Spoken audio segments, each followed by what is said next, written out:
Hello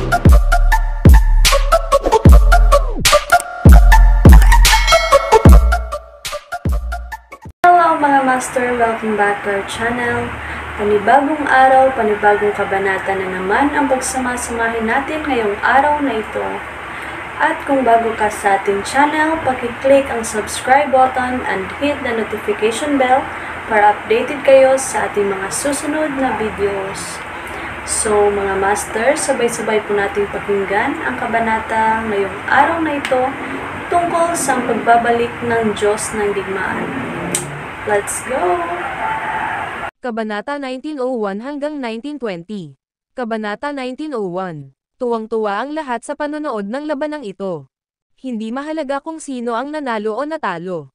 Kahit na curious sila kung bakit naging ganoon si Zoe, hinihiling pa rin nilang magkalaban sila. Ang galit at kapangyarihan ni Zoe ay wala sa mga chart. Iniipon din ni Levi ang lahat ng kanyang lakas para labanan siya. Ang kanilang labanan ay napakatindi at matindi na ito ay mas kawili-wili kaysa sa nauna. Nakaramdam din ng pagkabalisa si Levi. Lumalakas ang kapangyarihan ni Zoe. Kung hindi niya ako kayang saktan at saktan, mas lalo siyang magagalit. Paano ito matutuloy? Dahil napakalakas ngayon ni Zoe, mahirap para sa kanya na tamaan ang tamang pressure point sa pamamagitan ng acupuncture. Imposibleng pigilan siya. Lumakas ang lakas ni Zoe habang nagpapatuloy ang labanan, na pinilit na umatras si Levi. Ano ba? Napakalakas ni Zoe. Siya ba ang pinakamakapangyarihang babaeng mandirigma sa Erudia?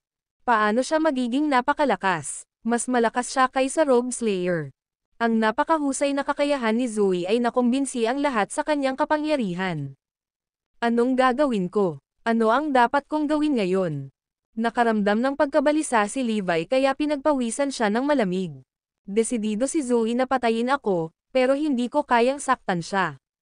Isa pa, para siyang baliw na babae ngayon, kaya baka hindi ko siya matalo. Daddy, Mommy, anong ginagawa mo? Sa pinakakritikal na sandali, narinig ni na Zoe at Levi ang boses ng isang bata. Pareho silang natigilan sa lugar, habang ang kanilang intensity at lakas sa panahon ng labanan ay agad na nawala. Para silang dalawang impes na lobo. Sabay silang napatingin sa direksyon ng boses. Nandito na si Evie. Nakatayo doon si Forlivia. Nakanganga sa kanila sa takot. Evie, nang makita ni Zoe si Forlivia, siya ay naging mapagmahal na ina mula sa isang baliw. Nangingilid ang luha sa kanyang mga mata nang makalimutan niya ang lahat tungkol kay Levi, ang kanyang kaway, na nakatayo doon. Evie, susunduan kita mamaya. Kinuha ang pagkakataong iyon, agad na tumakas si Levi mula sa pinangyarihan ng labanan at nawala sa harap ng lahat. Ikaw, mabilis na nag-react si Zoe at akmang hahabulin siya. Huwag kang pumunta, Mommy. Dahil sa boses ni Forlivia, napatigil siya sa paglalakad at napalingon sa likod. Sa loob ng maikling panahon na iyon, nakita na si Levi sa hindi kilalang destinasyon. Nang matagpuan ng Seven Fins si Levi, nasa isang lugar siya malapit sa Oakland City. Walang inaasahan ang biglang pagsulpot ni Forlivia. Talagang tinapos nito ang laban ng siglo. Matapos makilala ni Zoe si Forlivia, inimbitahan sila ni Winona sa The Cardinal Hall. Samantala, pinagamot siya ng mga estudyante ni Rogue Slayer. Isang kapat lang ng plano ni Bruce ang nagtagumpay, isa pa rin itong pangkalahatang kabiguan. Hindi lamang sila nakaranas ng matinding pagkalugi, ngunit nagbabayad din sila ng mabigat na presyo para doon. Ang intervention ni Zoe ay hindi nagbago sa kinalabasan, nanalo pa rin si Levi. Tinalo niya ang Rogue Slayer, na may hawak pa nga ng Divine Sword.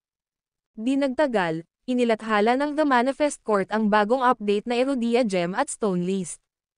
Pansamantalang na-deactivate ang Stone List dahil sa maraming kabataang mahuhusay na mandirigma na baldado at nawawala ang mga nangungunang mandirigma.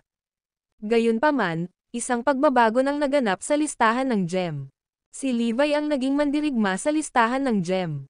Dahil natalo niya ang Rogue Slayer at nabali ang Divine Sword, nalampasan niya ang Southern Emperor at umakyat sa tuktok. Samantala, naging pangalawa ang Southern Emperor. Ipinakilala lang si Zoe sa listahan at pangatlo. Dahil nalasan si Rogue Slayer, bumaba siya sa ika-5 pwesto, habang si Xenotaph ay nakakuha ng ika-4 na pwesto. Ang tagapagmana ng maapoy na demonyo ay nangunguna sa listahan ng diamante. Babalik tayo sa Era of Fiends. Ito ay isang magandang bagay para sa amin. Para sa 10,000 Fiends, ito ay isang okasyon upang tumawag para sa isang pagdiriwang.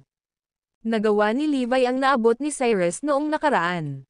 Sa paghusga mula sa kanyang kasalukuyang pangingibabaw, ito ay malapit na bago niya masakop ang buong mundo. Gayunpaman, hindi ito isang bagay na mabuti para kay Levi. Wala siyang pakialam sa mga walang laman na titulong ito. Paano ko haharapin ang kalagayan ni Zoe ngayon? May kailangan muna akong gawin. Nagpasya si Levi. Ang video na ito ay edited by Urban Storytelling. Kabanata 1902. Ano ang Master? Tanong ng 7 Fiends. Samantala, si Levi ang una sa listahan ng gem. Sinakop ang lahat gamit ang kanyang lakas. Ngayon, pinalitan nila ang kanilang address para kay Levi. Bago iyon, Master Garrison lang ang tawag nila sa kanya dahil siya ang tagapagmana ni Cyrus. Sa katunayan, ito ay may kaugnayan kay Levi. Ngayon na ang mga kakayahan ni Levi ay iginagalang ng lahat. Siya ang kanilang tunay na Panginoon. Pagalingin ang Robe Slayer, sabi ni Levi. Pinag-aaralan ni Levi ang sinaunang medikal na manual na ibinigay ng matanda.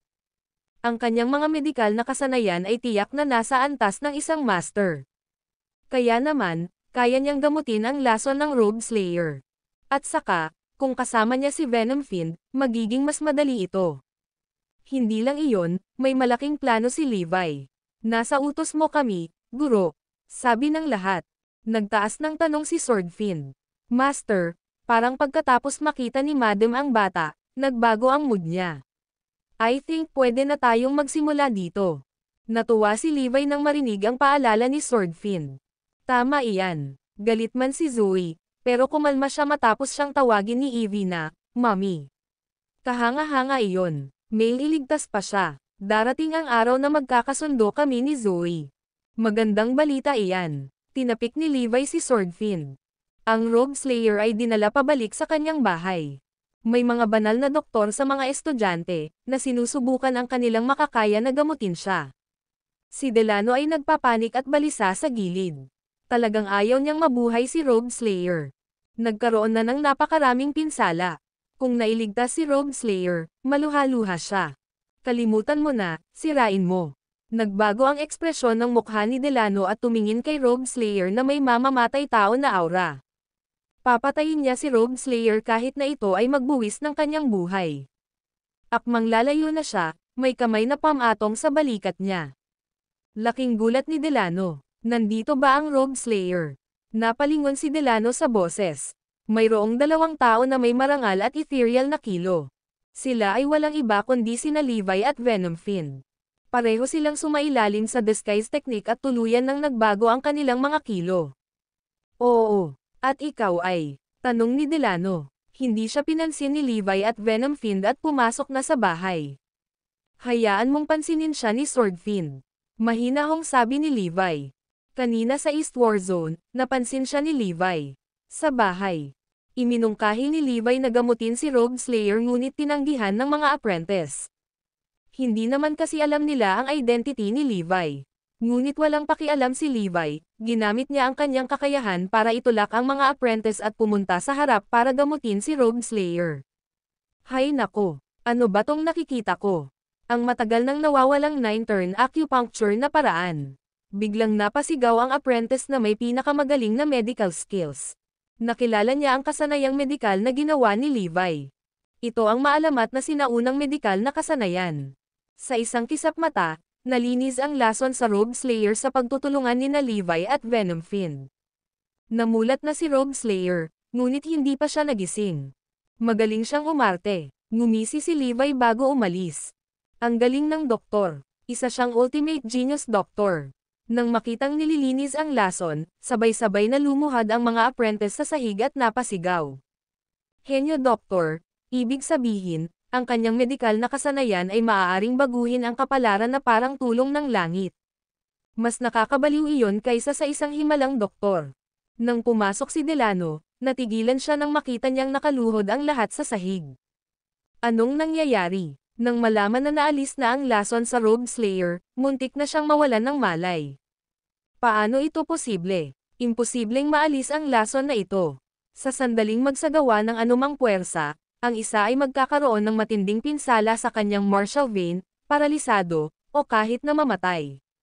Imposibleng maalis. Ito ay isang laganap na binuo ng isang sinaunang puwersa sa Razor niya, partikular na nakatarget para sa mga martial art fighter. Ngunit ang katotohanan ay nasa harap niya. Ang Robe Slayer ay gumaling. Nakahiga sa kama, biglang iminulat ni Robe Slayer ang kanyang mga mata. Siya yun. Ha! Ngayon may utang na loob ako sa kanya. Ang video na ito ay edited by Urban Storytelling. Kabanata 1903. Biglang sumulyap ang matalim na tingin ni Robe Slayer kay Delano na hindi kalayuan sa kanya. Binigyan siya ng isang makahulugang tingin, nginisyan si Robe Slayer, mula ngayon, huwag mong ipagkalat ang mensahe na nakabawi ako sa sinuman. Opo, Ginoo, sabay-sabay na sagot ng lahat. Pagkaalis nila, nagtanong si Venom Fiend, Guro, saan tayo pupunta ngayon? Hanapan natin ang mga henyo. Ngumisi si Levi. Ito ang kanyang plano. Gagamutin niya ang bawat henyo na nawalan ng kakayahan ng mga puwersang Razor niya. Ang isang simpleng pagkawala ng mga kakayahan ay madaling gamutin. Ngunit kung ang martial vein ay nawasak, kahit na ang napakalaking martial arts world ay hindi makakatulong. Katulad ng nangyari kay Levi dati. At maaari lamang siyang manatili sa ganoong paraan habang buhay. Ngunit hindi ito isang mahirap na gawain para kay Levi. Ang kanyang tagapagturo ay muling itinayo ang kanyang martial vein, kaya alam niya ang pamamaraan. Kailangan niyang tulungan ang mga henyong ito sa lalong madaling panahon. Ang mga puwersang Razor niya ay gumugol ng labis na pagsisikap sa pagsira sa mga henyo sa Erudia. Ito ay isang simula lamang. May darating pang mga trick. Nang sumunod na mga araw, gumala si Levi sa paligid ng Erudia. Ngayon, nagsimulang gumaling ang henyong ito at dahan-daang bumuti ang kanyang martial arts skills. Kinabukasan, ang ibang henyo ay nagpaayos muli ng kanyang martial vein, at naging maayos ang lahat. Matapos iligtas ni Levi, ang ilan ay nagkaroon ng malaking pag-unlad sa kanilang mga kakayahan matapos makatanggap ng patnubay mula sa kanya. Kuwit-kuwit, si Levi ay nakikipagkarera laban sa oras upang tretuhin ang mga henyo ni Erudia. At the same time, tumulong pa siya sa mahihirap na medical cases at sa mga kapos-palad na pasyente, at iba pa. Makalipas ang ilang oras, mas sumikat ang titulo ng Genius Doctor. Nakilala pa siya bilang Miracle Doctor kay Erudia. Ang bawat puwersa ay sinusubaybayan ang mga bakas ng Genius Doctor. Hindi mabilang na mga tao ang gustong pumunta sa Genius Doctor para sa tulong. Ngunit may mga sabi-sabi tungkol sa henyong doktor na ito para sa pagkakaroon ng kakaibang ugali. Naghanap lang siya ng mga pasyente pero walang makakahanap sa kanya. Isang magpapala para sa amin na magkaroon ng Genius Doctor na ito kay Erudia. Hindi napigilan ng Cardinal Hall na ipahayag ang kanilang opinyon. Ito ay nagpapakita na maraming nakatagong eksperto kay Erudia. Hindi na babalik si Levi sa era of Fiend. Tama iyan. Hindi pa umabot si Levi sa punto kung saan kailangan ang mga nakatagong eksperto. Kung lumayo siya, tiyak na hahaharapin siya ng mga nakatagong eksperto. Sa tingin ko ang Genius Doctor na ito ay isang martial arts expert. Kuwit, nakuha pa ng Genius Doctor ang atensyon ng The Manifest Court. Aktibo nilang sinisiyasat ang kanyang pagkakakilanlan. Ngunit pagkatapos tretuhin ni Levi ang mga henyo na ito, ginawa niya silang itago. Gusto niyang mag-drop ng isang engranding sorpresa para sirain ang masasamang plano ng mga puwersang Razor niya. Hindi lang iyon, inayos pa ni Levi na gumawa ng isa pang mahalagang bagay ang Sword Fiend. Si Zoe ay naging maayos sa mga nasa The Cardinal Hall. Tinanggap ng Cardinal Hall sina Zoe at Winona sa organisasyon. Mayroon pang ang mga dalubhasang tagapagturo na gagabay sa kanilang dalawa kung paano gamitin ang kanilang mga talento, para mapakinabangan ang kanilang potensyal. Si Evie ay layaw ng Cardinal Hall at Eragon. May mga alingaw-ngaw na umabot sa hindi maisip na antas ng kakayahan ni Evie. Ngunit pinili ng Cardinal Hall na manatiling tahimik. Sa kabilang kamay, tinikom ni Robe Slayer ang mga apprentice, ngunit inilabas pa rin ni Delano ang lahat. Ngunit si Delamo ay pinuntirya na ng mga tao ni Levi at Robe Slayer. Nalaman pa ni Levi ang tunay na pagkatao ni Delano. Siya ay mula sa Raysonia ngunit ipinadala sa Erudia mula pagkabata bilang isang undercover na ahente. Sa katunayan, maraming tao ang tulad niya.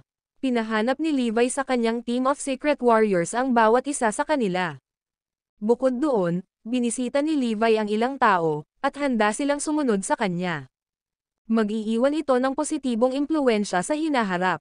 Mula noong huling pagkatalo, nagkaroon muli ng pagpupulong ang puwersa ni Bruce at Raysonian.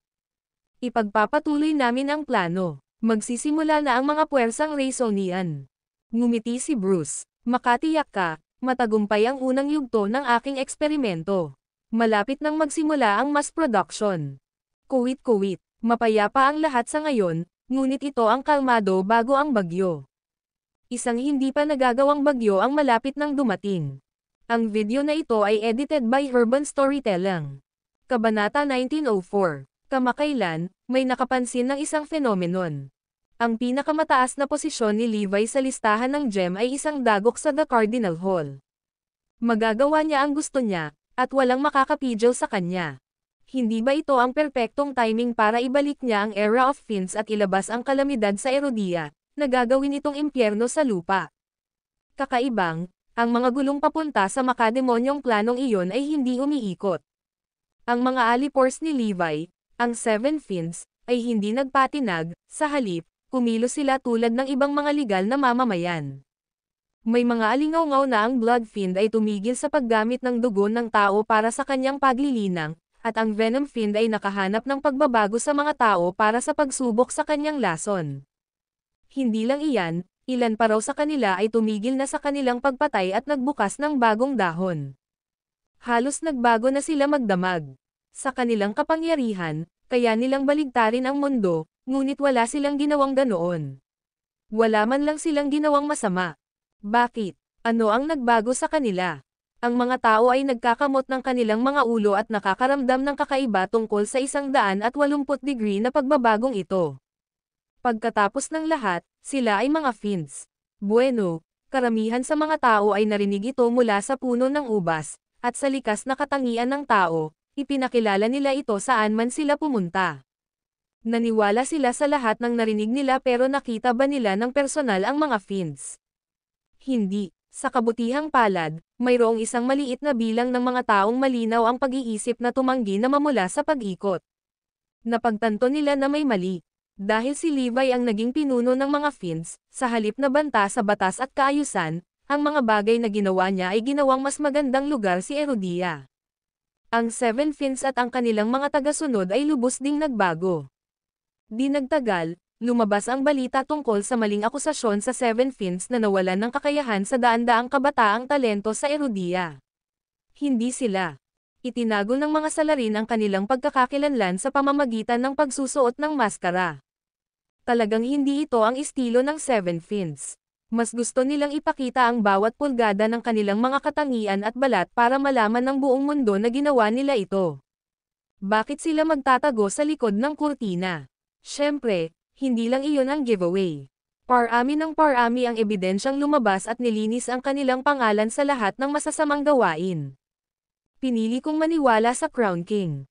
Baka sinusubukan niyang idirekta ang mga demonyong nilalang na ito ay magiging bayani ni Erudia. Sa tingin ko din, siya ay mapagkakatiwalaan. Matagal nang wala si Levi sa eksena, at pinatibay nito ang pananampalataya sa ilang tao. Ang malungkot na hula ng Cardinal Hall tungkol sa isang sakuna ay nanatiling isang hula. Ang Era of Fiends ay hindi kailanman dumating. Habang inaakala ng pangkalahatang publiko ang intensyon ni Levi, pinagaling niya ang halos lahat ng mga henyo ni Erudia. Ang mga elite warriors ay inilagay ang kanilang mga ilong sa grindstone upang maibalik ang kanilang lakas at kasanayan sa sandaling gumaling ang kanilang martial vein. Higit pa rito, ipinadala ni Levi ang Sword Fiend at ang kanyang mga tauhan upang hanapin ang mga nawawalang pumili ng 3 mandirigma sa listahan ng bato, at natagpuan nila sila. Pagkatapos ay ibinalik niya ang mga ito sa kanilang mga paa at tumulong na maibalik ang kanilang kapangyarihan. Ang karamihan sa mga elite na mandirigma ni Erudia ay ganap na nakabawi hanggang ngayon. Hindi lamang nakabawi ang mga mandirigma, ngunit matagumpay din nilang napataas ang kanilang lakas sa ilalim ng patnubay ni Levi. Sa madaling salita, Ang mga mandirigma ay nakataas na ngayon. Sa oras na makapagsagawa si Raysonia ng isang pag-atake, ang mga mandirigmang Erudia ay handa ng mag-lock ng mga sungay. Walang makakaalam nito, lalo na si Raysonia. Nalaglag ang kanilang mga panga nang makita ang daan-daang piling mandirigma ni Erudia na nagmamarcha. Binasag ni Levi ang kanilang kahabag-habag na pagkanan ng mag-isa. Ang susunod na gustong gawin ni Levi ay may kaugnayan kay Delano. Nais niyang malaman ang tungkol sa mga kalakasan at kahinaan ng Raysonia at naisip na ang pagsubaybay kay Delano ay makakatulong. Hindi alam ni Raysonia o Delano ang diskarte ni Levi. Isang araw nang pauwi na sina Levi at Venom Fiend matapos magpagaling ng isang henyo, huminto si Levi. Kanina mo pa kami sinusundan, di ba? Ipakita ang iyong sarili. Natigilan si Venom Fiend sa gulat, dahil hindi niya napansin na sinusundan sila. Paano napansin iyon ni Levi? Hahaha, kaya ito ang kaya ng number 1 sa gem list. Hanga ako. Lumitaw ang 5 tao at tumayo sa harapan nila. Sino ang mga taong ito? Paano nila nalaman ang tunay nating pagkatao? Nagulat pa rin si Venom Fiend. Ang video na ito ay edited by Urban Storytelling. Kabanata 1905. Sa loob ng mahabang panahon, si Venom Fiend at Levi ay nagpapaikot-ikot sa Erudia na nagbabalat kayo sa huli bilang genius doctor, at walang sino mang nakakita sa kanilang maling pagkakakilanlan noon. Ginagamit nila ang pamamaraan ng pagbabalat kayo na nakuha ni Levi mula sa sinaunang manual, at para sa isang tao na hindi malilimutan ay nagpapadala ng mga shockwave sa kanilang mga gulugad. Ang mga taong ito ay hanggang sa hindi mabuti. Nanatiling nakatutok ang mga mata ni Venom Fiend sa mga lalaking nasa tapat niya. Lahat sila ay nakasuot ng itim na damit at may mga maskarang pulang dugo. Makikita ang isang patayong krus na nakaborde sa bahagi ng dibdib ng kanilang damit. Ang sagradong organisasyon. Tumaas ang kilay ni Levi at tumawa. Iyon ang unang pumasok sa isip niya sa unang tingin. Nabanggit na noon ni Swordfiend na ang mga defectors na nakatakas ay sumali sa Sacred Organization at determinado silang maghiganti. Gayunpaman, ang kanilang pagganap ay nagulat kay Levi. Talaga, gustong makasigurado ni Venom. Venom, nakalimutan mo na ba kung sino ako? Unti-unting tinanggal ang isa sa mga lalaki ang kanyang maskara. Isang pamilyar na mukha iyon. Si Notos ang nag-abroad kasama si Deathfiend. At ako, Venom. Tinanggal ng isa pang lalaki ang kanyang maskara. Siya si Tempestos. Ito ay ang sagradong organisasyon. Nahirapang paniwalaan si Venom Fiend na ang kanyang mga kasama, na matagal na niyang hindi nakilala, ay nakatayo sa kanyang harapan. Gayunpaman, may kakaiba sa kanila. Hindi na sila ang kanyang swashbuckling na mga kasama sa pamumuno ni Cyrus. Sila ay magiging walang kaluluwang mga papat. Ikaw, anong ginagawa mo dito? Tanong ni Venom Fiend, nakitang nakabawi mula sa pagkatulala. Napaawang ang labi ni Notos. Hindi kami nandito para sa iyo. Hinahanap namin siya. Sa isang iglap, lahat ng mata ay natuon kay Levi. At paano kita matutulungan? Walang ganang sagot ni Levi.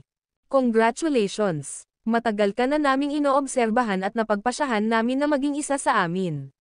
Gusto mong i-welcome sa Sacred Organization. Ha? Nagkatinginan sina Levi at Venom Fiend na nagtataka. Ano ba naman? Hindi ba sila naghahanap ng gulo dito? Ano ang ibig sabihin ng maligayang pagdating sa organisasyon? Lalong nanlaki ang mga mata ni Venom Fiend. Hindi niya lubos maisip ang nakakatakot na imbitasyon na ito. Malapit na niyang kontaken ang iba pang mga Fiend para sa tulong kanina. Matagal ka nang pinagmamasdan ng Sacred Organization bago ang iyong pakikipaglaban kay Rogue Slayer. Ngayong nangunguna ka sa listahan ng gem, sumali ka sa amin. Ikaw ay magiging isang mataas na opisyal. Sino ang nakakaalam, maaari kang maging pinuno ng organisasyon sa hinaharap. Ang mga lalaki ay tunay. Taos-puso silang umaasa na lubod si Levi sa pagsali sa kanila. Gayunpaman, sina Levi at Venom Fiend ay nakapagbasa sa pagitan ng mga linya. Ang numero 1 mandirigma sa listahan ng gem ay parang isang entry-level fighter sa Sacred Organization. Kung ang cream of the crop ni Erudia ay tumama lang sa passing mark, gaano ba talaga kalakas ang Sacred Organization? Parehong curious sina Levi at Venom Fiend. Hindi ba't si kamatayan ang nagtatag ng sagradong organisasyon? Malakas siya pero kasing lakas lang ng fiery demon. I don't think he's good enough to scoff at Levi pa. Hoy, Notos, si Death ba ang namumuno sa organisasyong ito? Talagang hindi. Minamaliit mo ang sagradong organisasyon. May kakayahan ang kamatayan ngunit isa lang siya sa 8 Dark Spirits, na nakalagay sa gitna ng hierarchy. Ang mga tunay na demonyo ay nasa tuktok ng pyramid, lalo na ang aming pinuno. Tinatawag siya ng lahat na Dark Emperor, mas nakakatakot siya kaysa kay Cyrus. Paliwanag ni Notos. Tumanggaw si Tempestes bilang pagsang-ayon. Tama si Gale. Gophers lang kami dun. Ang Sacred Organization ay mas malakas kaysa sa naisip ng sinuman, at iyon ang nagpapaliwanag kung bakit si Levi na sumali sa amin. Ang ipinahihiwatig ni Notos at Tempestes ay napakalakas ni Levi ngunit bahagya siyang nakagawa. Hindi pwede. Ganyan kalakas ang organisasyong iyon. Ang kamatayan ay isang stooge lamang. So, Levi, pasok ka ba? Ang video na ito ay edited by Urban Storytelling. Kabanata 1906. Napapalunok pa rin si Venom Finn sa pagkakataranta. Mula sa narinig niya mula sa mga dati niyang kaibigan, ang Sacred Organization ay nagtataglay ng higit na kapangyarihan kaysa sa kanila. Ang Dark Emperor, nabanggit sa kanilang pag-uusap, ay tiyak na mas mataas kaysa kay Cyrus. Mahirap para sa kanya na ibalot ang kanyang ulo sa katotohanang mayroong isang mas malakas kaysa kay Old Master. So, iniimbitahan mo akong sumali sa organisasyong ito. Iniangat ni Levi ang kanyang ulo. Iniangat ni Notos ang kanyang ulo. Eksakto. Ito ang gusto ng Sacred Organization. Ito rin ang gusto ng Dark Emperor. Sandali lang. Paano ako makikinabang sa pagsali sa inyo? Pwede ba akong maging boss doon? Agad na damilat ang nakaalkong mga mata ng mga lalaki. Ano ang sinusubukan niyang gawin? Gusto niyang maging boss. Wala na ba siya sa isip niya? As you can see, I used to be the Crown King in Erudia. Sa palagay ko hindi ko na kailangang ipaliwanag pa ang 7 Fins ay nasa ilalim na ng aking utos. Walang saysay na talikuran ko ang kasalukuyang katayuan ko at maging gopher sa lugar mo, hindi ba? Levi, wala kang alam sa Sacred Organization. Dapat mong bilangin ang iyong pagpapala sa iyong pag-imbita. Pula ang nakikita ng 5 lalaki. At sinasabi mo sa amin na gusto mong maging boss doon. Mayroon ka ba kung ano ang kinakailangan? Baka ikaw ang nasa tuktok ng listahan ng gem ngunit sa sagradong organisasyon, wala ka. Gayunpaman, kung nagpasya kang maging bahagi ng organisasyon at nanatiling sumusunod sa kabuuan, maaaring dumating at gagabay sa iyo, at magagawa mong linangin ang iyong mga kapangyarihan sa pamamagitan ng mga paglukso. Makakarating ka sa tuktok. Matapos ang lahat ng kadakilaan, ang sinusubukang ipahiwatig ng 5 lalaki ay simple, ang sagradong organisasyon ay higit na kakilakilabot kaysa sa inaakala ng lahat, at si Levi ay sapat lamang. Nakita ko. Alam mo ba, kalimutan mo na iyon. Mas gugustuhin ko pang maging ulo ng aso kaysa buntot ng leon. Ang iyong alok ay lubos na pinahahalagahan, ngunit ako ay papasa. Pagkatapos, gustong umalis ni na Levi at Venom Finn. Manatili ka sa kinaroroonan mo. Sinong nagsabing pinapayagan kang umalis? Humiyaw ang 5 lalaki at pinigilan sila sa isa pang hakbang. Ano ito? Sinusubukan mo bang diktahan kung saan tayo pupunta? Nagalit si Venom. Inirapan siya ng 5 at tinitigan si Levi. Gustuhin mo man o hindi, sasama ka sa amin. Giit ni Tempestes. Talaga, hindi kami pumunta dito para makipag-usap sa iyo. Pumunta kami rito para ipaalam sa iyo na ikaw ay sumasali sa sagradong organisasyon. Ang 3 lalaki, na nakasuot pa rin ng maskara ay mahigpit na nakakapit sa kanilang mga mukha, ay nagsalita ng nakakatawang Erudian. Muli, tumawa si Levi, paano kung tumanggi ako? Kung gayon, huwag mo kaming sisihin sa karahasan na darating sa iyo. Ibabalik ka sa aming headquarters. Ang 5 sa kanila ay nakalock ang kanilang target at malapit ng sumunggab. Ang kanilang misyon ay ibalik si Levi sa pamamagitan ng hook o sa pamamagitan ng crook. Maaari nilang pilitin siyang kalagkarin pabalik kung kinakailangan. Kayong 5 ay hindi makakagawa ng trabaho. Ngumisi si Levi. Sigurado ka ba? Hindi kami nagbibigay ng ad asterisk man tungkol sa sino man sa listahan ng gem. Ang isa sa kanila ay tumingin kay Levi na may pang-aalipusta. Ang 5 lalaki ay miyembro ng 18 Dark Angels sa Sacred Organization at nagtataglay ng Herculean talent at lakas sa pakikipaglaban. Para sa Venom Fiend, si Notos at Tempestes ay magiging kapareho ng antas ng Seven Fiends. Gaano sila katatag?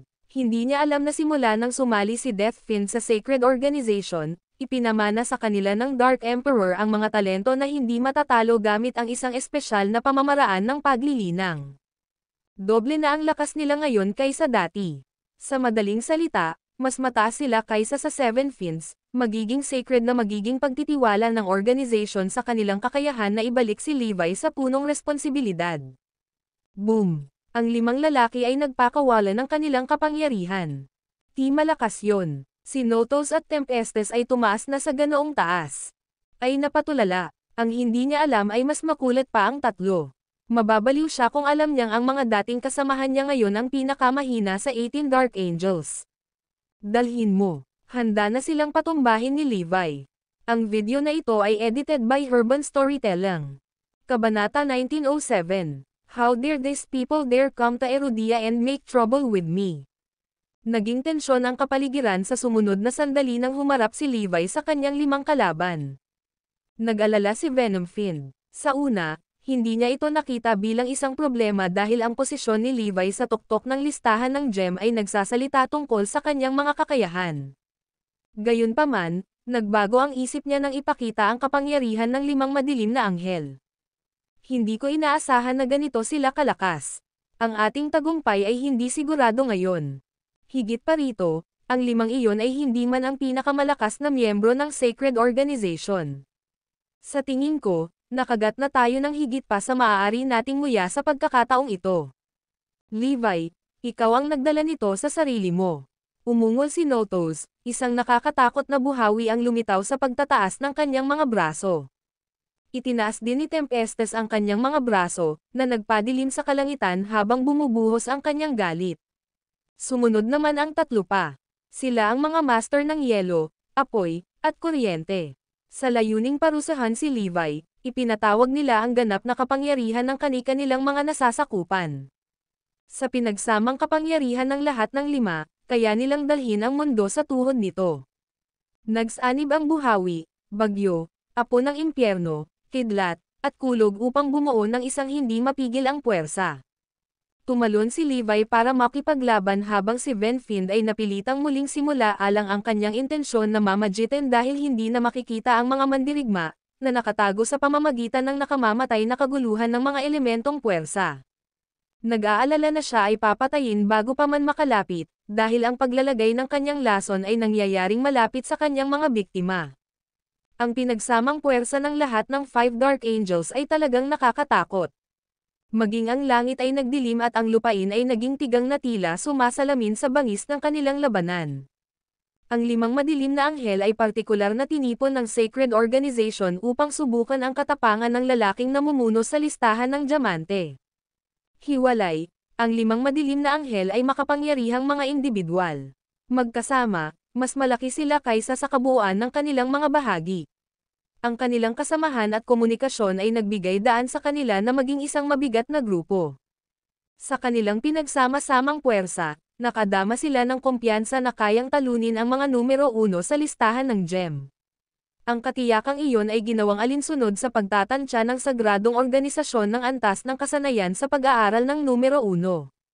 Sa kasamaang palad, ang kanilang pagtatansya ay batay sa dating pinuno ng listahan ng gem.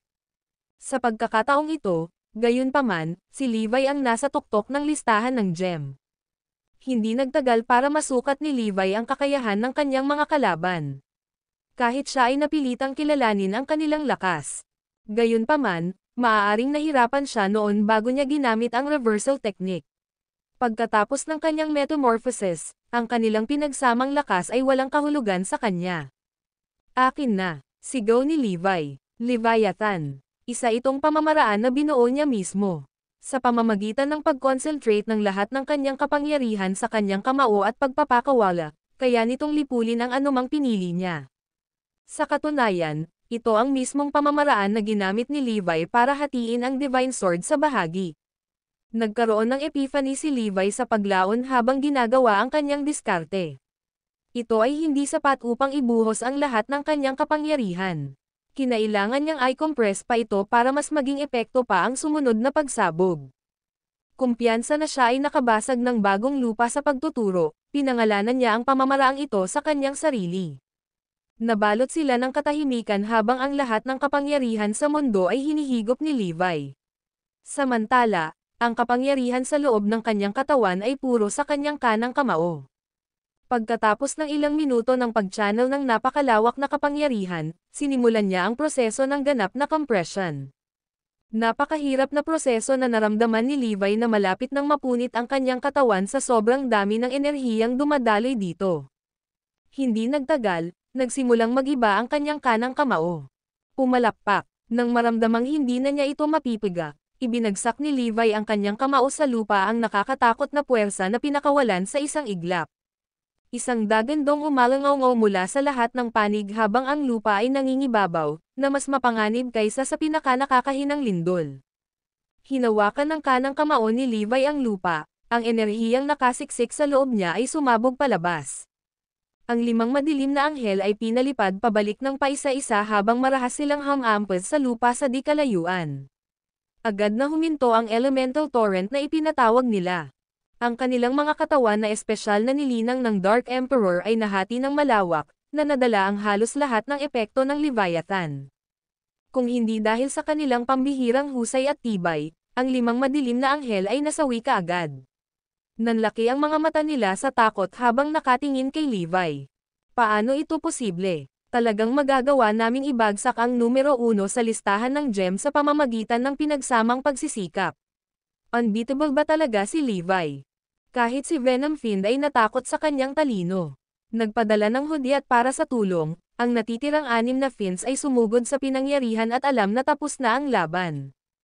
Ang maalamat na Genius Doctor ay walang kapantay. Namangha ang maraming nagmasid na dumaraan sa resulta ng labanan. Ang video na ito ay edited by Urban Storytelling.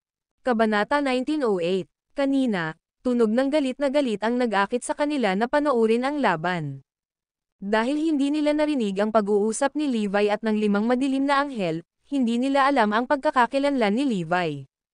Gayunpaman, nasaksihan nila ang labanan. Ang maalamat na Genius Doctor ng Erudia ay isang walang kapantay na mandirigma. Maging si Levi na siyang nagtanong numero 1 sa listahan ng gem ay hindi makakapantay sa lalaking ito. Ang balitang ito ay malapit nang kumalat sa buong Erudia na parang apoy. Ang limang madilim na anghel ay tumingin ng hindi makapaniwala kay Levi, hindi maintindihan kung paano niya kaya ang gayong kapangyarihan. Matapos matalo ng ganoon kadali, nangamba sila na baka malapit na sila sa wakas. Nagulat sila, tumawa lang si Levi. "I'll let you go this time," natutuwang sabi niya. "Sabihin mo sa amo mo na iwan na lang ako kung hindi ka magiging ganito kaswert sa susunod na hahaharapin mo ako. Papatayin kita pagdating mo. Naiintindihan mo ba?" Maganda ang mood ngayon ni Levi dahil ang paglitaw ng 5 Dark Angels ay nagbigay sa kanya ng magandang pagkakataon na subukan ang Leviathan. Ilang mga sesyon ng pagsasanay na tulad nito, maaaring maabot pa ng Leviathan ang kapangyarihan ng Forbidden Technique. Maghintay ka. Sa isang huling banta, tumakas ang limang madilim na anghel. Ito ang nakikitang kahihiyan na naranasan ng sagradong organisasyon. Bagamat hindi pa nagtagal mula noong sila ay nagsimula, hindi pa sila nabigo sa isang misyon noon hanggang sa ipadala nila ang limang madilim na anghel laban kay Levi.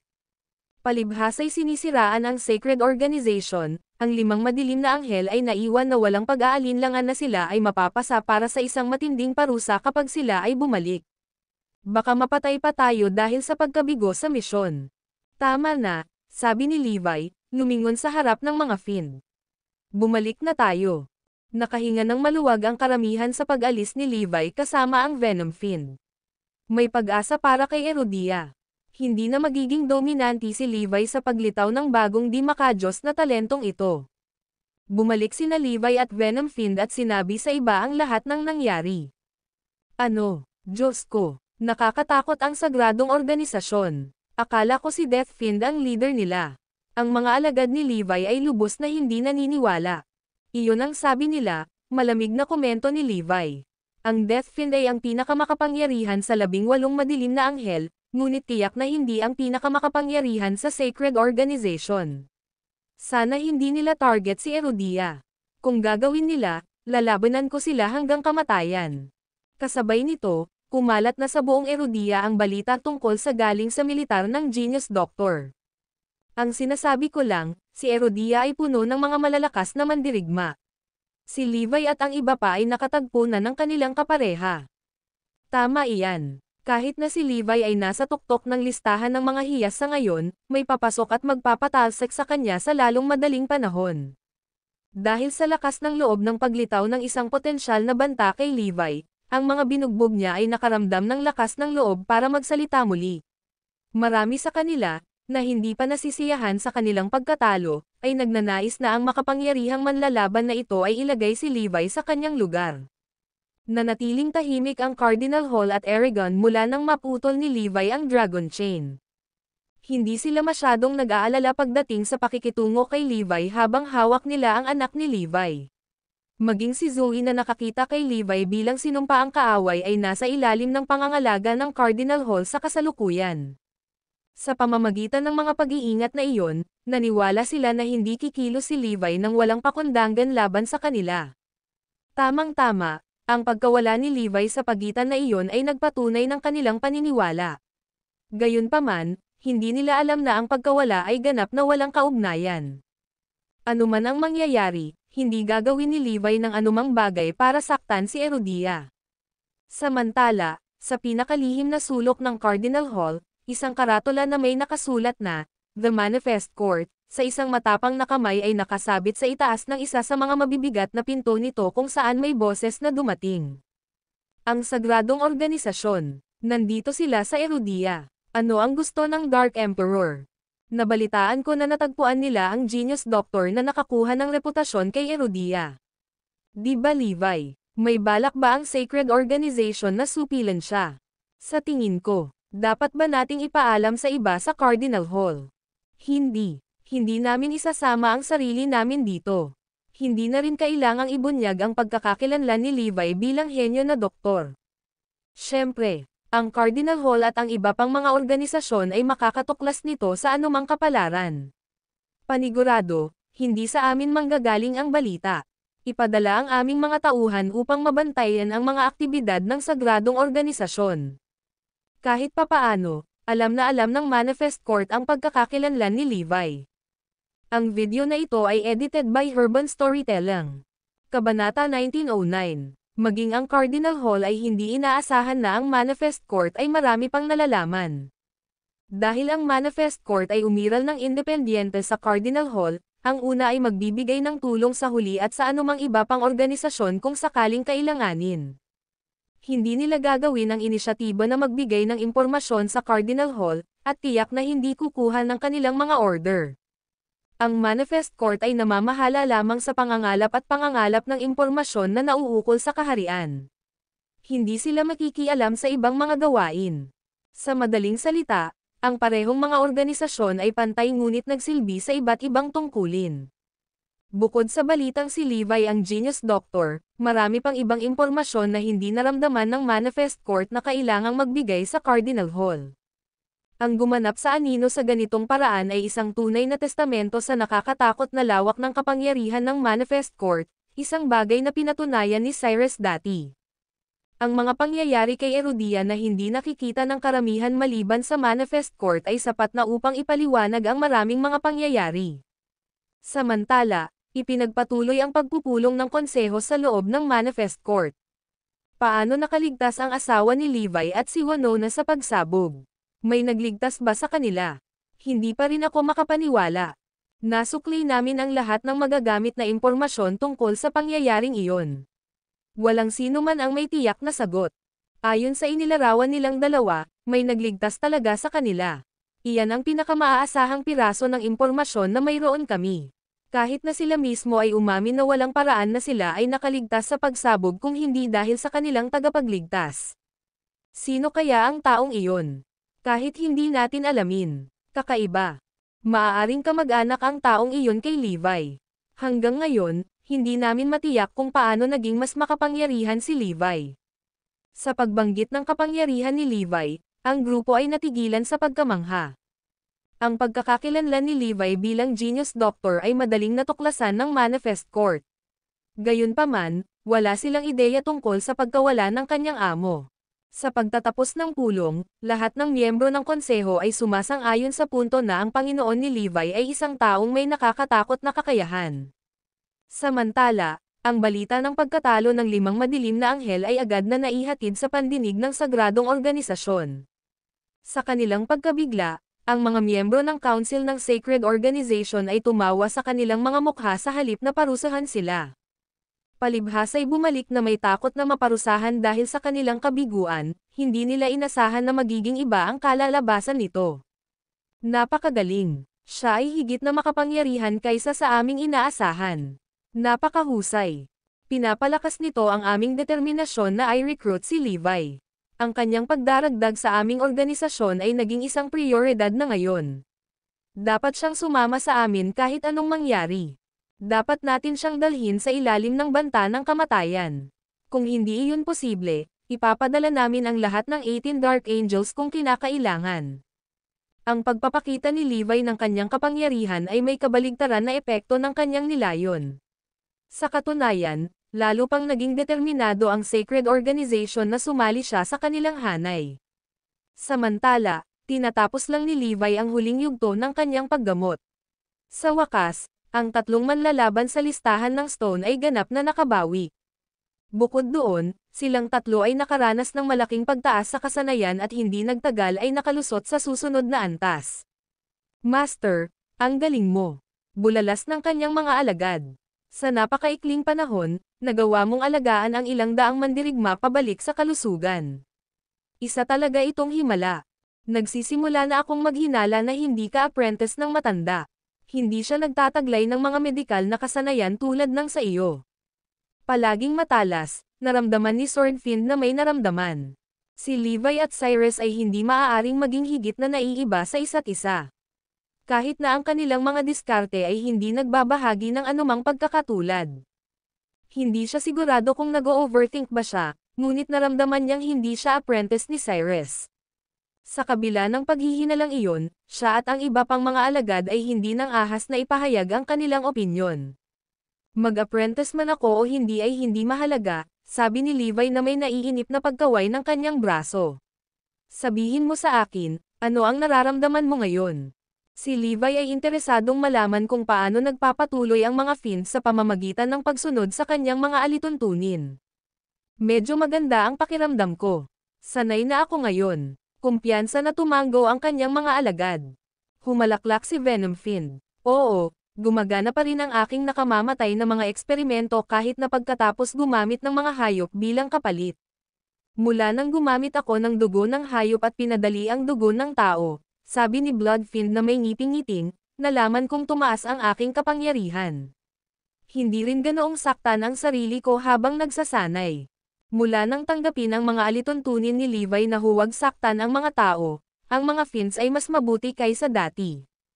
Ang pagbabago ng isang sangkawan ng mga Fiends upang maging mas mabuting tao ay bahagi ng kung bakit si Levi ay isang charismatic na pinuno. Nadama ng 7 Fiends na kahit na si Levi ay hindi tagapagmana ng Fiery Demon, nakinabang pa rin sila sa pagsunod sa kanyang mga alituntunin at turo. Pagkalipas ng ilang araw, sa wakas ay naisagawa ang plano ni Ray Sonia na ikinagulat ni Erudia. Ang video na ito ay edited by Herban Storytelling. Kabanata 1910. Ang mga martial artist ng Ray Sonia, Kirea, at ang 38 bansa sa loob ng Bayview ay nagpahayag ng kanilang hangarin na buhayin ang kaluwalhatian ng Elites Conference.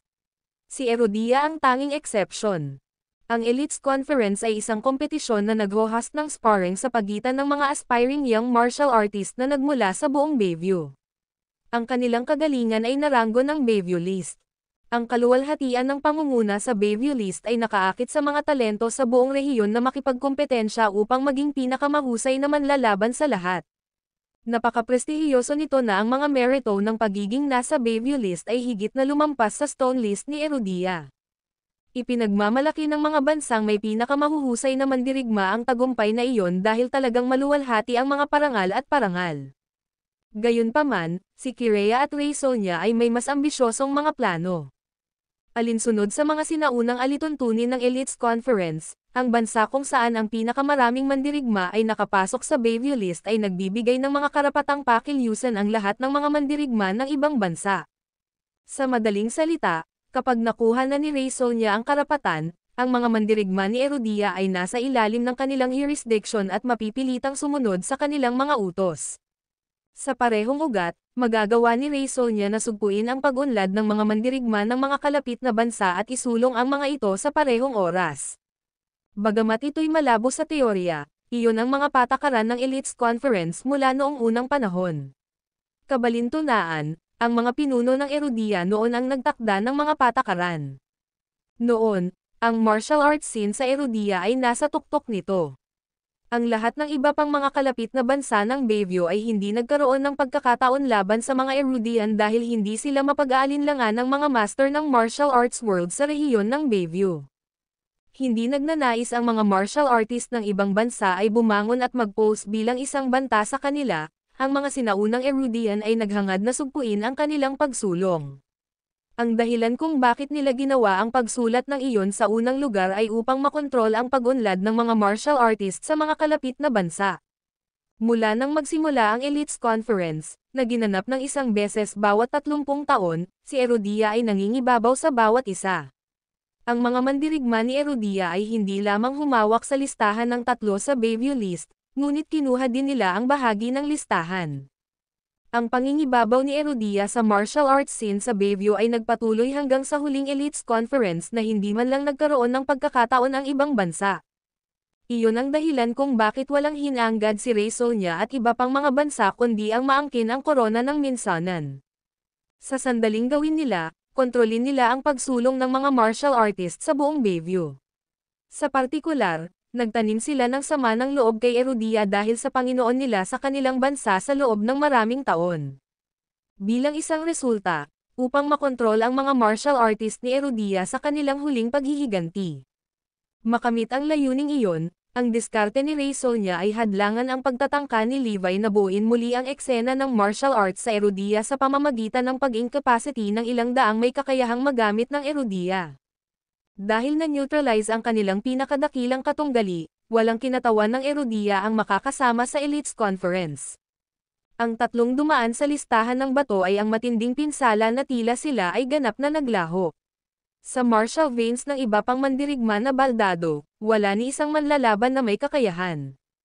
Nanatili sa gitna nila. Ang tanging nangako ay si Forlivia, ngunit bata pa ito at dinala ng Cardinal Hall. Dahil dito, walang karapat-dapat na kandidato si Erudia na lalaban sa kanilang pangalan sa darating na Elites Conference. Sa kabila ng tradisyon na makoronahan sa unang pwesto sa bawat Elites Conference, maaaring si Erudia ang huli sa pagkakataong ito na may mga malungkot na prospect sa unahan nila. Iyon ang masamang plano na isinagawa ni Ray Sonia. Nang malaman iyon ng Cardinal Hall, huli na ang lahat. Para bang magdagdag ng insulto sa pinsala, binalak ni Ray Sonia at iba pang mga bansa na si Erudia ang mag-host ng Elites Conference. Malinaw ang kanilang intensyon, ganap na kahihiyan kay Erudia. Hindi lang nila ipinagkait kay Erudia ang sino mang bansang karapat-dapat na kandidato, tinangkapan nilang kuskusin ito sa pamamagitan ng pagkakaroon ng Elites Conference sa kanilang lupain upang hiyain sila sa harap ng 38 ng Bayview at sa harap ng mundo. Mula sa simula ng panahon, si Erudia ay isang superpower. Kung ang Elites Conference ay gaganapin sa Erudia gaya ng plano, ang pangingibabaw at reputasyon ni Erudia ay magdurusay gaya ng hindi nila naranasan. Sa pagtatapos ng lahat, ang buong Erudia ay hindi na makakabawi sa kahihiyan. Higit pa riyan ay kailangan nilang maghintay ng isa pang 30 taon upang ipaghiganti ang kanilang sarili sa kawalan ng hustisyang ito. Ang pagkana ni Ray Sonia ay isang walang awa, kung tutuusin. Kahit na ang Cardinal Hall ay nagkakagulo sa balita, nakita ito ni Levi bilang isang pagkakataon. Lahat, deklara ni Levi habang ang daldal ng kanyang mga alagad ay nawala. Dumating na ang oras natin. Ang video na ito ay edited by Urban Storytelling.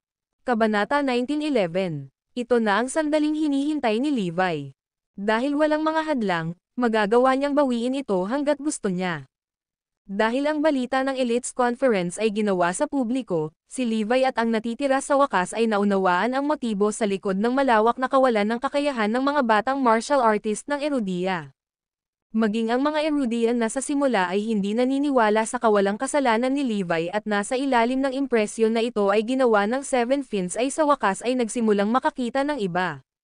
Si Levi at ang kanyang mga tauhan ay walang anumang dahilan upang isagawa ang lahat ng karumal-dumal na gawaing iyon. Ang kawalan ng kakayahan ng ilang daang manlalaban na sinundan ng pagkawala ng 3 mandirigman ng Stone List na ang kanilang katayuan ay hindi tiyak ay kaina-hinalang nauna sa pagsisimula ng Elites Conference. Halata namang may foul play. Nagpapaliwanag sa landas ng loika na iyon, dumating sila sa conclusion na may posibilidad na na-frame si Levi. May mastermind na involved. Kung iyon ang kaso, ang posisyon ni Levi sa tuktok ng listahan ng Diamante ay hindi nagdulot ng anumang pinsala kay Erudia. Sa katunayan, nagawa pa niyang i-convert ang Seven Fins para manguna sa mas matuwid na landas. Sa pag-anunsyo ng Elites Conference, ang mga serye ng mga kaganapan na hanggang ngayon ay tila malinaw sa araw ng biglaan. Si Levi ay na-frame sa lahat ng panahon. Wala siyang gagawing masama kay Erudia. Sa kabaligtaran, binago niya ang mga fins para sa kapakinabangan ni Erudia. Mabilis na naunawaan ng matatalinong tagamasid ang mga tunay na nakikinabang sa pagkana na nakumbinsi na si Levi ay na-frame. Sa nalalapit na Elites Conference, ang mga tao ng Erudia ay hindi na makapag-isip ng iba pa nang magsisimula silang magpanik. Anong gagawin natin? Ang Elites Conference ay gaganapin sa Erudia na walang mga kandidatong Erudian na lalabas. Dahil ang pinakamalakas na kandidato mula sa bawat ibang bansa ay handang lumaban para sa kaluwalhatian ng kanilang bansa, si Erudia ay mayroon lamang isang grupo ng mga manlalaban na nakasakay sa wheelchair. Pagdating ng panahon, makakapagpadala na lamang sila ng mga pangkaraniwan na martial artists na walang alinlangan na matapang na bugbugin at kutsain ng mga mandirigma ng ibang bansa. Ang reputasyon ni Erudia at ng mga martial artist nito ay year-okan sa lupa. Sa loob ng 30 taon hanggang sa susunod na Elites Conference, si Erudia ay hindi man lang makatingin sa mata ng sinumang dayuhan dahil sa kahihiyan dahil sila ay magiging paksa ng pangungutya at insulto ng buong mundo. Sa hindi maiiwasang kaganapan ng kanilang kabiguan, ang sitwasyon na kanilang kakaharapin ay magiging mas malala pa sa kanilang naisip. Ang pag-asang mapahiya ng mundo ay mas hindi mabata kaysa sa pagkawala ng buhay ng Erudian. Handa silang mamatay sa pakikipaglaban tulad ng mga lalaki dahil sa pagiging buhay upang matiis ang panlilibak. Para sa mga mapagmataas na Erudian, ang kamatayan ay higit na kanais-nais. Sa kabila ng kamalayan sa malubhang kahihinatnan, wala silang kapangyarihang pigilan ang pagsalakay dahil hindi sila nakapagpadala ng anumang karapat-dapat na kandidato. Ilang daan sa mga kandidatong nawalan ng kakayahan na may mga bagong kinatawan na wala kahit saan. Nakatadhana bang panoorin ni Erudia ang pagkamatay ng reputasyon nito nang walang magawa? Hindi. Ang Cardinal Hall at ang iba pang mga organisasyon ay nagmamadaling naglabas ng isang plano na suklayan ang bansa para sa mga karapat-dapat na talento at gumawa ng mga paraan upang mapakinabangan ang kanilang likas na potensyal sa pinakamataas na panahon na posible. Si Erudia ay nagsimulang gumastos ng malaking halaga ng pera upang tuklasin ang mga pharmaceutical o teknolohikal na paraan ng galit na galit. Walang labis na gastos dahil ito ay isang bahagi ng karangalan ng buong bansa. Ang bawat Erudian ay tame time sa pag-asa habang ang kanilang huling pag-asa ay ginalugad. Sa kabila ng kahusayan na pagsisikap ng mga siyentipiko, ang mga epekto ay nanatiling balewala dahil ang mga talento ng mga recruit ay katamtaman upang gawin ang pinakamahusay sa mga pagpapalaki. Ito ay walang kabuluhan. Sa libingan na anunsyo ng media linggo bago ang Elites Conference, naganap ang gulat. Kung wala nang magagawa, magpapahiram kami ng mga manlalaban. Wala akong pakialam kung anong kulto sila, ang mahalaga ay mga Erudian sila. Iyan ay hindi katanggap-tanggap. Paano tayo hihingi ng tulong sa mga kriminal at sa mga fiend? Kung hindi iyon gagana, maaari ba nating gamitin ang mga kabataan mula sa Cardinal Hall at Aragon at ipabalat kayo sila? Hindi, labag yan sa rules. Bilang martial arts organization ng Erudia, hindi tayo dapat lumahok. Kung tayo ay mahuli, tayo ay magtitiis ng mas matinding kahihiyan. Huwag mo nang isipin iyon. Kuwit-kuwit, hindi nagkasundo ang konseho ng Cardinal Hall. Sa mga sumunod na araw, dumating sa Erudia ang mga katunggali mula sa mga bansa ng Bayview. Habang ang mga Erudian ay malungkot na nanonood, ang mga bansa ng Raysonia at Kirea ay ipinarada sa kanila ang pinakapangako na mga kabataang talento. Sinasabing ang mga talentong iyon ay maihahambing kay Erudia sa kanilang kasukdulan. Sa pag-asa ng bawat mamamayan sa Bayview na lumago sa hindi pa nagagawang taas, sa wakas ay nagsimula ang Elites Conference matapos ang ilang araw. Ang video na ito ay edited by Urban Storytelling. Kabanata 1912. Ang Elites Conference ay gaganapin sa Oakland City kasama ang buong mundo na nanonood ng live na broadcast. Sa lahat ng mga martial artist ng mga bansa ng Bayview na natipon sa loob ng lungsod, ang mga martial artist ng Raysonia at Kirea ang mga paborito. Ang mga katunggali ni na Raysonia at Kirea na buong pagmamalaking nagtataglay ng kanilang mga watawat ay tila dinurog ang kumpiyansa ng iba pang mga kakompetensya sa pamamagitan ng pagmamayabang sa kanilang posture ng mag-isa. Kadalasan si Kirea ang underdog. Paano sila nagkaroon ng ganoong karaming manlalaban sa pagkakataong ito? Ang mga tao ay namangha nang makita ang kahangahangang grupo ng mga kakompetensya ni Kirea. Hindi sila ganito dominanti sa nakaraang Elites Conference. Narinig ko na ang triple group ay nagpundohan ng maraming genetic enhancement at bilang resulta ay nakagawa ng isang batch ng mga pambihirang mahuhusay na mandirigma. Sinasabi na ang triple group ay pinagsama-sama ang mga sinaunang diskarte sa paglilinang ng iba't ibang bansa na may advanced na biotechnology upang makabuo ng isang hukbo ng mga mandirigma. Ang ambisyon ng triple group na manalo ngayong taon ay talagang nakakatakot na pagmasdan. Nakarating pa sila hanggang sa pag-aralan ang pagbabago ng ugat ng tao. Mula sa pagsilang, ang mga mandirigmang ito ay nagtataglay ng higit sa tao na talento at lakas. Nakakatakot din ang line-up ni Raysonia. Nabalitaan ko na ang mga maalamat na veterano ni Raysonia at ang kanilang mga alagad ay naririto. Mukhang mas nangingibabaw sila kaysa sa naisip ko. Definitely. Personal na nakiusap ang royal family ng Raysonia sa mga veterano na dumalo sa Elites Conference ngayong taon. Iyon ang dahilan kung bakit sila ay sumang-ayon na ipadala ang kanilang pinakamalakas na manlalaban. Tingnan mo sila, puno ng kumpiyansa. Malinaw na naghanda sina Raysonia at Kirea sa pag-deploy ng pinakamahusay sa pamamagitan ng mga manlalaban na maya-alok nila. Lalong nanlumo ang Erudian crowd sa balita. Hindi namin maipadala ang alinman sa aming sariling mga kandidato samantalang si Raysonia at Kirea ay dumating na ganap na handa. Hindi basta-basta mawawala si Erudia sa kanilang dominanteng posisyon bilang reigning champion ng Elites Conference. Higit sa lahat, malapit nang mawala ang kanilang dignidad. Ang aming reputasyon ay ganap na masisira. Masakit na ipaalala sa amin ang aming kahiya-hiyang pagkawala sa tuwing ipapalabas ang Elite Conference sa darating. Baka mapilitan pa tayong maglibot sa mga dayuhan dahil sa kahihiyan. Hindi lamang iyon, ang kawalan ng kakayahan ng mga martial artist ni Erudia ay katumbas ng pagkasira ng kinabukasan ng bansa. Sa oras na iyon, ang mga martial artist ng Erudia ay hindi makakapantay sa kanilang mga kapanahon ng mga kalapit na bansa. Ang mga dayuhan ay ganap na papatag sa amin sa loob ng 5 taon.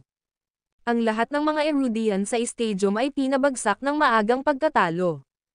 Para sa kanila, ang Elites Conference ay isang kaganapan lamang para maghintay sila ng kahihiyan at pangungutya. Bakit ang host nation ng Elite Conference ay hindi nagpapadala ng alinman sa kanilang mga manlalaban ngayong taon? Sa sandaling iyon, may naglabas ng paksa ng usapan kay Erudia. Tama, ang sabi ng iba pang mga dayuhan. Si Erudia ay nangingibabaw sa Elite Conference mula pa nang mabuo ito. I'd heard that they have managed to produce a rare talent who is only child. Ang kanyang potensyal ay umabot na sa pinakamataas na danger rating sa loob ng Cardinal Hall. Hindi lamang iyon, ngunit ang listahan ng gem at stone ng Erudia ay nagsabi na ang 3 mandirigma ay ang pinakamahusay na manlalaban sa buong kasaysayan. Tama iyan. I guess si Erudia na naman ang magiging number 1 this time. Baka hindi pa tayo nagpakita. Sa mga sarkastikong komento, nagsimulang tumawa ang mga dayuhan sa karamihan. Alam na alam nila na ang pinakamahuhusay na mandirigma ng Erudia ay nawalan ng kakayahan, hindi alam ang katayuan ng 3 sa listahan ng bato. Ang mga Erudian ay nagalit sa tunog ng panunuya na ginawa sa kanilang gastos, kahit na wala silang magawa tungkol dito.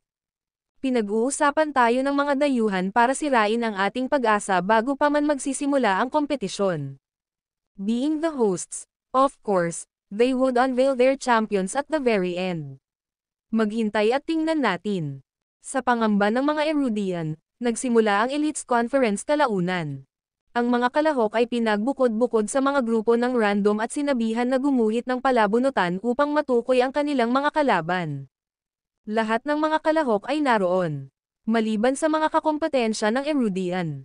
Ang mga Erudian sa karamihan ay nagsimulang magpawis sa pagkabalisa. Nasaan sila? Bakit hindi pa sila lumabas? Sinasadya ba nila tayong maghintay? Ang mga Erudian sa karamihan ay nagsimulang tumawag sa kanilang pagkain. Tama na ang paglalamang. Ilabas mo sila. Inutusan ng Cardinal Hall ang kanilang mga recruit na umakyat sa entablado. Nang makita ang mga kaawa-awang mandirigma na nagawang makipagtalo ng Cardinal Hall, ang mga tao ay humagalpak sa tawa. Ang video na ito ay edited by Urban Storytelling. Kabanata 1913. Maging ang mga kalahok mula kay Raysonia at Kirea ay pilit na pinipigilan ang kanilang pagtawa sa panganib ng mahinang sportsmanship. Wala talagang karapat-dapat na kandidato si Erudia. Bagamat natapos na ang kanilang plano, nag-aalala pa rin si Raysonia na maaaring mapalitan ang mga gawain sa pinakahuling minuto. Isa sa mga posibilidad na kinatatakutan nila ay ang biglaang paglitaw ng isang malaking grupo ng mga magagaling na Erudian martial artist. Kung iyon ang kaso, ang lahat ng kanilang maingat na pagkain at paghahanda ay walang kabuluhan. Bagamat malapit sa zero ang mga pagkakataong mangyari iyon, posibilidad pa rin itong mag-ingat. Ang isa pang posibilidad ay ang Cardinal Hall at ang Eragon ay nagpapadala ng kanilang sariling mga mandirigma upang makipagkompetensya. Nakita na ni Raysonia na maaaring ideklara ng Cardinal Hall at ng Eragon na ang mga manlalaban na iyon ay hindi kabilang sa Cardinal Hall o anumang martial arts organization at bilang resulta ay malayang lumahok sa Elites Conference. Bagamat ang kanilang pagkilos na ito ay magiging walang dangal, upang sabihin ang hindi bababasa, ang posibilidad na iyon ay umiiral. Siyempre, mas gugustuhin ng kagalang-galang na Erudia ang matalo kaysa hilahin ang ganitong kasuklam-suklam na gawain. Sa paningin ng mga kalahok ng Erudia, nakahinga ng maluwag ang mga dayuhan sa pag-aalis ng posibilidad na kanilang kinatatakutan. Hindi, nag-o-overthink kami. Ano ito? Hindi mo ba iniisip ang iyong mga kakompetensya? Hindi ba dapat magpadala sila ng pinakamalakas nilang kandidato? Tingnan mo itong grupong ito, hindi man lang sila makatayo ng tuwid. Tama iyan. Ano ang iniisip ni Erudia? Isang mumunting tawa ang tumunog. Kahit na alam nila kung ano ang nangyayari, ang mga dayuhan ay nagpahayag ng mga tanong ng malakas upang mas lalo pang hiyain ang mga Erudian. Kung hindi sineseryoso ni Erudia ang kompetisyon, natatakot ako na magtatapos sila ngayong taon. Ang mga kaawa-awang kandidato nilang ito ay hindi karapat-dapat na maging kalaban natin. Mukhang sabi ni Erudia na kunin ang reputasyon bilang pinakamahinang bansa sa Bayview. Hindi tinangka ng mga dayuhang kakompetensya na itago ang kanilang mapang-asar na mga ekspresyon nang tumingin sila sa mga Erudian, na sa kabila ng galit ay hindi ito maipahayag. Walang magawa habang kinukutya sila ng mga dayuhan ng walang katapusan. Sarili nating kasalanan kung wala man lang kahit isang manlalaban na may kakayahan. Kailangan lang nating pasanin ang mga kahihinatnan ng pagiging naiwan. Bilang host ng Elites Conference, ang Cardinal Hall ay lubhang napahiya sa sandaling iyon. Hayaan ang Elites Conference na matapos. Napakasakit kung nandito ka lang ng isang segundo. Pagkatapos ng araw na ito, ang martial arts scene sa loob ng Erudia ay magiging madilim na walang bagong talento.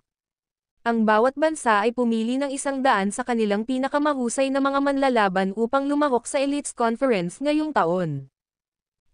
Mayroon lamang 67 kakompetensya mula sa Erudia. Naghiyawan ang mga tao sa pakunwering pagkagulat sa balita.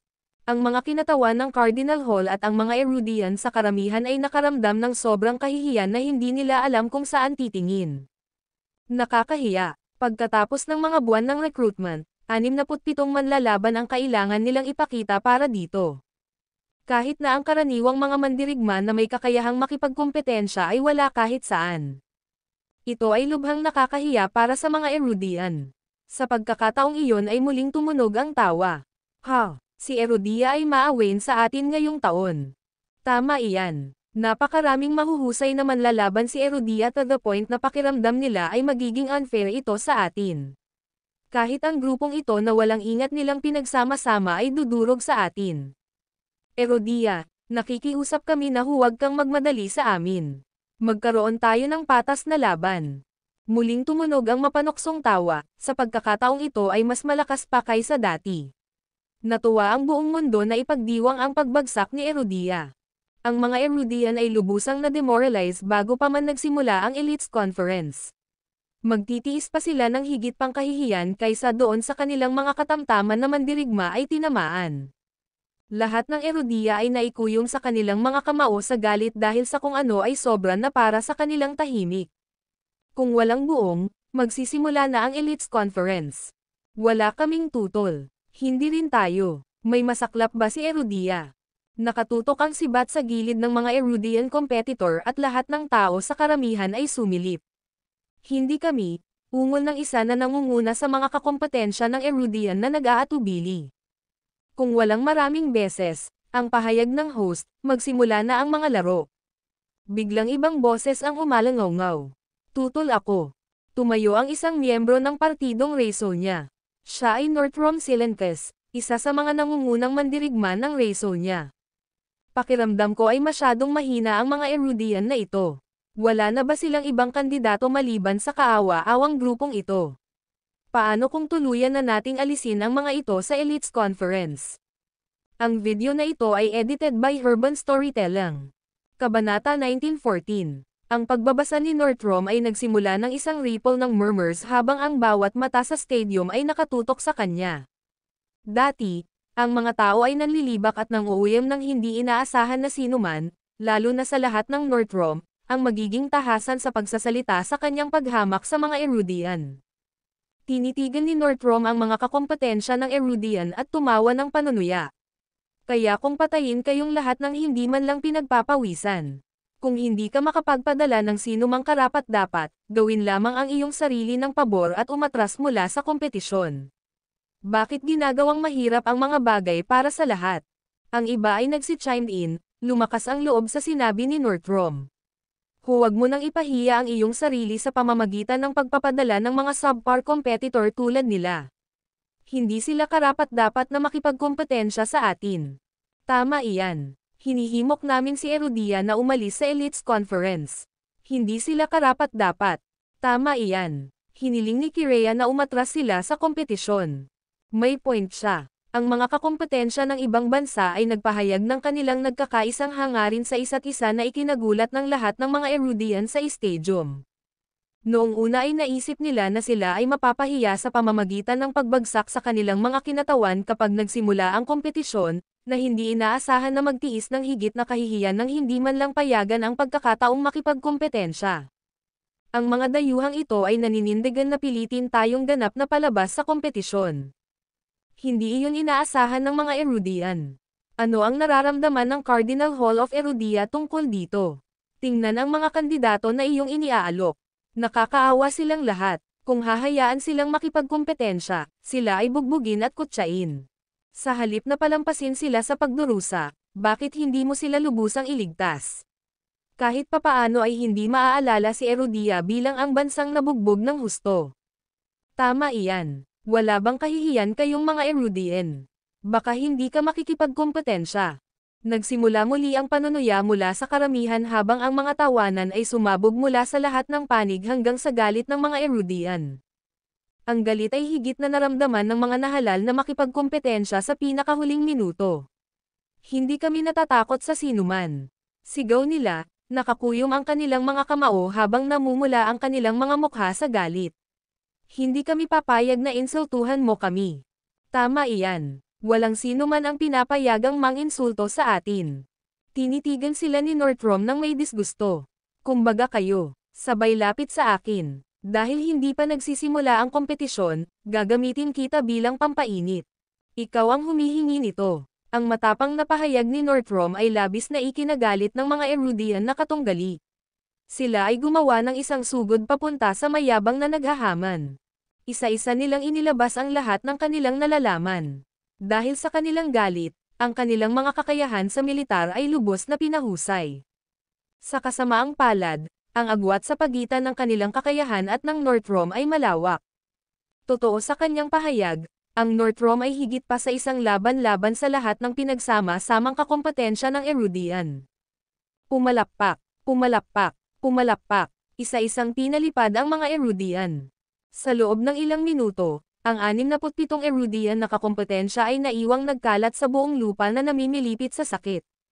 Bagamat ang kanilang mga mukha ay nalilito sa sakit at galit, wala silang magawa dahil ang kanilang kakayahan ay talagang mas mababa kaysa sa Northrop. Hindi natin siya matatalo. Pumutok ang mapang uyam na tawa sa buong karamihan, hindi man lang nag-abala na itago ang kanilang pang-aalipusta sa pagkakataong ito. Ang mga Erudian sa karamihan ay nabigla. Ang kompetisyon ay hindi pa nagsisimula at ang maingat na napiling Erudian na mga katunggali ay natalo ng husto ng Northrop. Tapos na ang lahat, walang natitira upang makipagkompetensya para sa Erudia sa Elites Conference. Mas malala pa ang mapupuksa ng isang bastos na dayuhan. Nakakahiyang sandali ito para sa lahat ng Erudian. Nanatiling nakayuko ang mga Erudian, batid na ang dinanas ng kanilang mga mandirigma ay higit na kaiya-hiya kaysa sa natalo sa kompetisyon. Hindi na tayo muling makakatingin sa mata ng isang dayuhan. Ang mga Erudian ay galit sa pangungutya na ginawa sa kanilang gastos na malapit na silang mahimatay. Si Northrop ay nakatayo sa itaas nila habang nakataas ang mga braso habang sinulyapan niya ang arena. Tama ako, hindi ba? Sumigaw siya. Nakakaawa silang lahat. Mag-isa ko silang pinatag lahat. Paano karapat-dapat ang isang grupo ng mga natalo na magiging kakompetensya natin? Tumanggaw naman ang ibang mga kalahok. Wala nang maiaalok si Erudia. Matagumpay na sigaw ni Northrop. Sino ang nagsabi? Biglang sagot ng isang boses. Ang mga tao ay umikot at nakita si Levi na sumusulpot sa di kalayuan, na pinangunahan ang isang malaking grupo sa likuran niya. Kabilang sa kanila ang 3 sa listahan ng bato ni Erudia at ang iba pang martial artist, lahat ay bumalik sa buong kalusugan at handang lumaban. Ang video na ito ay edited by Urban Storytelling. Kabanata 1915. Umalangaw-ngaw ang boses ni Levi sa buong katahimikan ng natigilan na stadium habang libu-libong mga mata ang nakatitig sa kanya. Levi Garrison. Walang sino man ang umaasa na ang karaniwang kaaway ay lilito sa kritikal na sandaling iyon. Gayunpaman, wala si Levi para magsikap. Sa halip, ang mga mandurumog na nasa likuran niya ay namumutla sa galit at nagbabaluktot ng kanilang mga braso. Oh God, andito na si Pragas Yandel ng South Erudia. Siya ang 89 na pinakamalakas na manlalaban kay Erudia. Iyan ay Naga Team Ores mula sa North Erudia. Siya ang 67 pinakamalakas na manlalaban sa Erudia. Tingnan mo, nandyan ang manlalaban na nasa ika-20. Kalimutan mo na siya, tumingin ka dyan. Ito ang 13 pinakamalakas na manlalaban. Ang 9 na pinakamalakas na manlalaban. Ang 8 pinakamalakas na manlalaban. Ang karamihan ng tao ay huminga bilang isa. Nanaginip ba tayo? Nang ang kanilang mga tingin ay nahulog sa 3 sa kanila na nakatayo bukod sa iba, naramdaman ng mga tao na lumuluwa ang kanilang mga mata mula sa kanilang mga saksakan, halos hindi nangangahas na paniwalaan na ang 3 listahan ng bato ay hindi lamang nabubuhay, at maayos, ngunit higit pa sa handa na makipagkompetensya para sa kaluwalhatian ni Erudia. Ang 4 pinakamalakas na manlalaban ng Erudia, si Jessica ay narito rin. Siya ang pinakamakapangyarihang babaeng manlalaban sa Stone List. Ang pagmamalaki ni Erudia at ang pinakamalakas nitong babaeng mandirigma, sina Josephine at Jessica ay kilala bilang Goddess Foster at Warrior Princess ayon sa pagkakabanggit. Ang kanilang mga moniker ay isang testamento sa kanilang mga kakayahan. Ang 1 at 2 sa listahan ng bato ay magkakapatid na kilala rin bilang Twin Meteorite. Walang nakakaalam kung saan sila nanggaling, sinasabing sila ay nagmula sa bundok Goshandes. Napakahusay ng kanilang espada kaya binansagan silang mga inapo ng maalamat na Dante Panlin. Binubuo ng Twin Meteorite at ng Warrior Princess ang 3 pinakamakapangyarihang manlalaban na nakita ni Erudia. Kung isasama si Forlivia, hindi maarak ang kahihinatnan ng mga dayuhan. Ang line-up na ito ang ikinatakot ni Ray Sonia at ng iba pang mga bansa, na naging dahilan upang gamitin nila ang bawat taktika at maling paraan sa kanilang arsenal upang matiyak na hindi nila kailangang harapin ang pinakamalakas na Erudia. Nang maisip nila na naalis na nila ang kanilang mga banta, nagpakita si Levi kasama ang isang malaking grupo ng mga pinakadakilang mandirigman ni Erudia. Bawat isang tao sa stadium ay labis na nabigla dahil sa hitsura ni Levi ang huling inaasahan ng sinuman. Lahat sila ay nadama na tiyak na sila ay nananaginip, ayaw tanggapin ang katotohanan ng eksenang nasa harapan nila. Maging ang Cardinal Hall at lahat ng mga Erudian na naruroon ay hindi rin naniniwala sa kanilang mga mata. Paano ito posible? Paano biglang lumitaw ang daang pinakamalakas na Erudian martial artist? Hindi ba sila nawawalan ng kakayahan?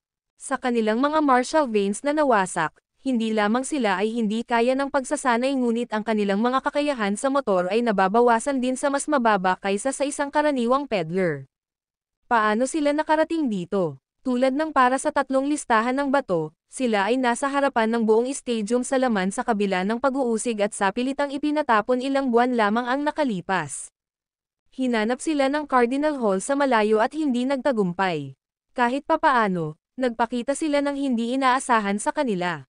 Ito ay hindi maisip. Bawat isang tao sa stadium ay na-freeze sa pagkabigla, hindi na maibabalik ang kanilang kapangyarihan sa pagsasalita sa loob ng mahabang panahon. Siya ba ang nagsabi na si Erudia ay walang natitira upang mag-alok? Umalangaw-ngaw ang boses ni Levi, na nagpapaalis sa mga tao sa kanilang pag-iisip. Nagdala ng upuan ang twin meteorite sa likod ni Levi at umupo siya. Nabawi ng mga tao ang kanilang katahimikan, kahit na ang pagkagulat ng mga ekspresyon sa kanilang mga mukha ay hindi kumupas. Ito ay totoo. Napilitan silang tanggapin na ang daan-daang mandirigman ng Erudia ay naruroon na sa stadium, handang lumaban para kay Erudia. Sa kanilang paglitaw, ligtas ang kinabukasan ni Erudia. Ang pinakamahalagang bagay ay ang lahat sa kanila ay ganap na gumaling, nang walang bakas ng kanilang naunang kawalan ng kakayahan. Hindi ba't malubhang nasugatan ang tatlong tanong? Para silang nasa prime of life. Ano ang nangyayari? Ang mga katunggali mula sa Raysonia, Kirea, at iba pang mga bansa ay namumula sa pangamba habang nanginginig ang kanilang mga paa. Si Northrom, na mayabang na nakatayo sa gitna ng entablado ilang minuto lang ang nakalipas ay napawi ang kanyang mapang-asar na ekspresyon ng hitsura ni Levi. Bahagya siyang nanginginig nang bumigay ang mga tuhod. Ang pagkuha ng malalaking gulps upang patatagin ang sarili, natagpuan ni Northrom ang kanyang sarili na dumbstruck sa kabila ng kanyang mga mapagmataas na proklamasyon kanina. Binaril ko na talaga ang sarili ko sa mga oras na ito. Ang video na ito ay edited by Urban Storytelling. Kabanata 1916. Palibhasa'y napakalayo na, natagpuan ni Northrom ang kanyang sarili sa isang nakakahiyang kalagayan. Sa marahas na panginginig ng kanyang mga tuhod, wala man lang siyang lakas para bumaba ng stage. Naramdaman ang mga mata ng lahat ng pinakamagaling na Erudia sa kanya mula sa ibaba ng entablado, pakiramdam niya ay handa na siyang sumuko. Sino ang kumilos sa iyo na kumilos ng walang kabuluhan sa lupain ng Erudian? How dare you claim na si Erudia ay wala nang maya-alok na kampyon? Ilang daang galit na boses ng Erudian ang pumutok. Ang kanilang pangingibabaw ay sapat na upang madaig ang Northrom. Hindi makayanan ang presyo, ang kanyang mga tuhod ay bakal at siya ay nahulog. Ang iba pang mga katunggali ay namumutla sa takot. Wala ni isa sa kanila ang nangahas magbitaw ng salita. Masyadong makapangyarihan ang mga martial artist ng Erudia. Sa takot ng iba pang mga kakumpetensya, napansin nilang mas lumakas ang mga naka-recover na Erudian. Hindi lamang ganap na gumaling ang kanilang mga martial veins, ngunit ang kanilang mga kapangyarihan ay lumago din at ang ilan ay mabilis na gumaling. Kahit na ang tatlo sa stone list ay halos triple sa kapangyarihan. Ano ang naranasan nila upang magkaroon ng kahanga-hangang paglago? Natuklasan din iyon ng lahat ng iba pang mga bansa. Ito ay magiging kapahamakan para sa atin. Anong nangyari sa kanya? Lahat ng dayuhang katunggali, ang mga Erudian, at maging ang Cardinal Hall ay tumingin kay Levi para sa mga sagot dahil siya ang nagdala sa kanila. Tiyak na pinagaling niya ang lahat ng kanilang martial veins. Ang tatlong-tatlong ay dapat na natagpuan sa kanya at naalagaan pabalik sa kalusugan. Ang pagtaas ng kapangyarihan ay dapat na nasa ilalim ng kanyang patnubay. Isa-isang sinagot ang nag-aalab nilang mga tanong sa pamamagitan ng hindi kumikibo sa tingin ni Levi, na naalala na si Levi ay kilala bilang lalaking laging mapagkakatiwalaan. Enough dilly-dallying, deklara ni Levi. Dahil nandito na ang lahat, simulan na ang kompetisyon. Pinagmasdan niya ang mga batang talento. Huwag mo akong ipahiya. Magtiwala ka, guro, hindi ka namin pababayaan. Ang daan-daang Erudian martial artist ay yumoko bilang isa. Bawat isa sa kanila ay may hitsura ng pagpipitagan. Muling napabuntong hininga ang karamihan. Dati, kinikilig sila sa mga martial artist. Nang makita ang matinding paggalang ng mga martial artist para kay Levi, itinoon naman ng karamihan ang kanilang paghanga sa kanya. Ang mga kinatawan ng Cardinal Hall ay nabigla. Hindi nila inaasahan na si Levi ang magliligtas kay Erudia. Bagaman ang tingin nila sa kanya ay isang demonyo, hindi nila inaasahan na ang huling pag-asa ni Erudia ay ibibigay niya. Ang Cardinal Hall at ang mga self-righteous na mga individual ay ibinaba ang kanilang mga ulo, hindi nang ahas na salubungin ang mga tingin ni Levi dahil sila ay nakakaramdam ng katangahan. Si Bruce at ang kanyang mga tauhan na nagbibigay pansin sa mga proseso ng Elites Conference ay nabaliw sa hitsura ni Levi, dahil ang kanilang plano ay muling nabigo ni Levi. Ito ang perpektong plano para ilugmok si Erudia sa kawalan ng pag-asa. Salamat kay Levi, hindi iyon mangyayari. Masunog sa He*L, Levi. Bukod kay Bruce, ang mga pinuno ng Raysonia na nagplano ng lahat ay nagngangalit din sa galit. Ang mga katunggali ng mga kalapit na bansa ay namumula habang naghahanda sila para magsimulang makipagkompetensya. Matapos mabunutin ng mga kakompetensya ang kanilang mga lot, opisyal na nagsimula ang kompetisyon. Ito ay naging isang magandang palabas, pagkatapos ng lahat. Ang galit na mga labanan ay naging dahilan upang humihingal ang mga tao sa pagkamangha. Gayunpaman, ang resulta ng torneo ay malinaw sa simula. Muli, ang mga martial artist ng Erudia ay dinurog ang iba pang mga kakompetensya. 7 sa nagtanong 10 at 68 sa nagtanong 100 ay mga Erudian. Sa gayong dominanteng pagpapakita ng puwersa, ang kakayahan ng mga dayuhang katunggali ay naging mahina o wala. Hindi man lang sila kapantay ng mga Erudian. Sa pagtatapos ng Elites Conference, muling idineklara si Erudia na panalo. Ayon sa patakaran, ang mga martial artist ng ibang bansa ay pinilit na umayon kay Erudia. Sa sandaling iyon, ang mga Erudian sa karamihan ng mga tao ay galit na galit habang ang kanilang dignidad ay nailigtas sa huling minuto. Dahil sa dating moniker ni Levi bilang tagapagmana ng Fiery Demon, pansamantalang itinago ng Cardinal Hall ang balita ng tagumpay ni Erudia at sadyang iniwan ang pangalan ni Levi sa ulat ng tagumpay. May utang kang paumanhin kay Master Garrison. Sigaw ng mga batang talento sa dismaya. Ang video na ito ay edited by Urban Storytelling. Kabanata 1917. Ang lahat ng mga gawaing iyon ay nagawa ni Levi lamang. Hindi lang niya naayos ang martial veins ng daan-daang elite na mandirigma, ngunit napagaling din niya ang 3 mandirigma ng Stone List. Higit pa rito, responsable siya sa pagliligtas kay Erudia mula sa kahihiyan. Sa dulo, nang ipahayag ang ulat ng tagumpay, wala pa ang pangalan ni Levi. Ang lahat ay napunta sa The Cardinal Hall. Sa totoo lang, gusto rin ng Cardinal Hall na opisyal na ilabas ang pangalan ni Levi, ngunit dala pa rin niya ang reputasyon bilang tagapagmana ng Fiery Demon. Higit pa rito, ang paratang na iyon ay nagmula sa walang iba kundi ang The Cardinal Hall.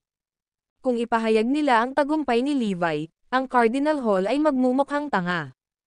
Ano man ang mangyari, kailangang magsagawa ng Cardinal Hall ang kanilang pride at dignidad. Sa aktwal na katotohanan, ilan sa kanila ay nakakaramdam ng pagkakasala ng hindi masusukat. Gayunpaman, upang mapanatili ang harapan, hindi nila maipahayag ang kontribusyon ni Levi.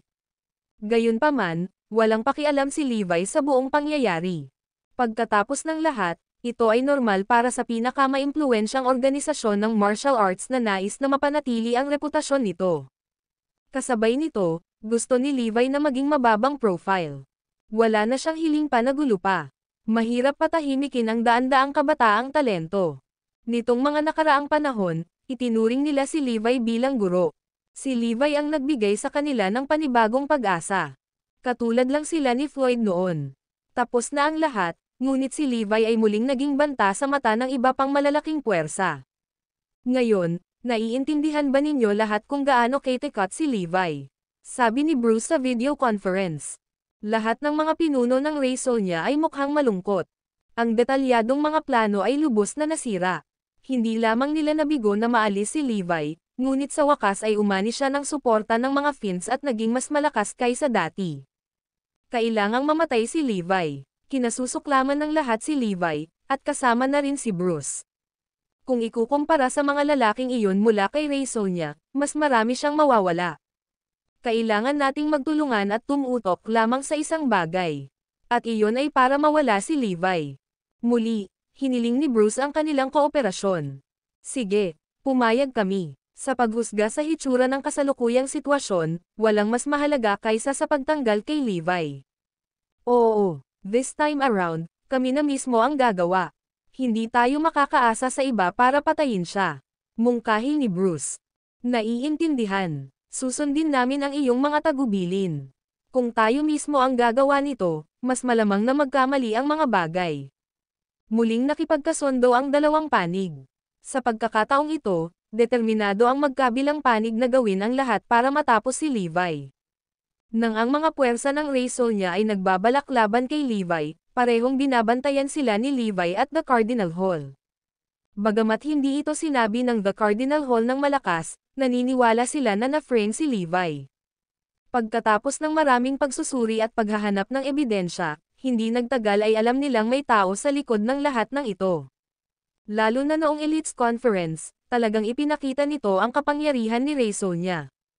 Kaya naman, napuno sila ng walang anuman kundi lubos na panghihinayang. Hindi inaasahan ng Cardinal Hall na ang kanilang mga kaaway ay nagdudulot ng ganitong kakilakilabot na kalituhan sa loob ng maikling panahon. Gayunpaman, ang kanilang focus ay kay Levi sa lahat ng oras. May utang kaming paumanhin kay Levi. Pero, hindi ba masyadong makapangyarihan si Levi? Buti na lang at kakampi natin siya. Kasama si Levi, si Erodia ay nasa ligtas na mga kamay. Nagawa niyang lutisin ang lahat ng mga isyo na hindi man lang naayos ng Cardinal Hall.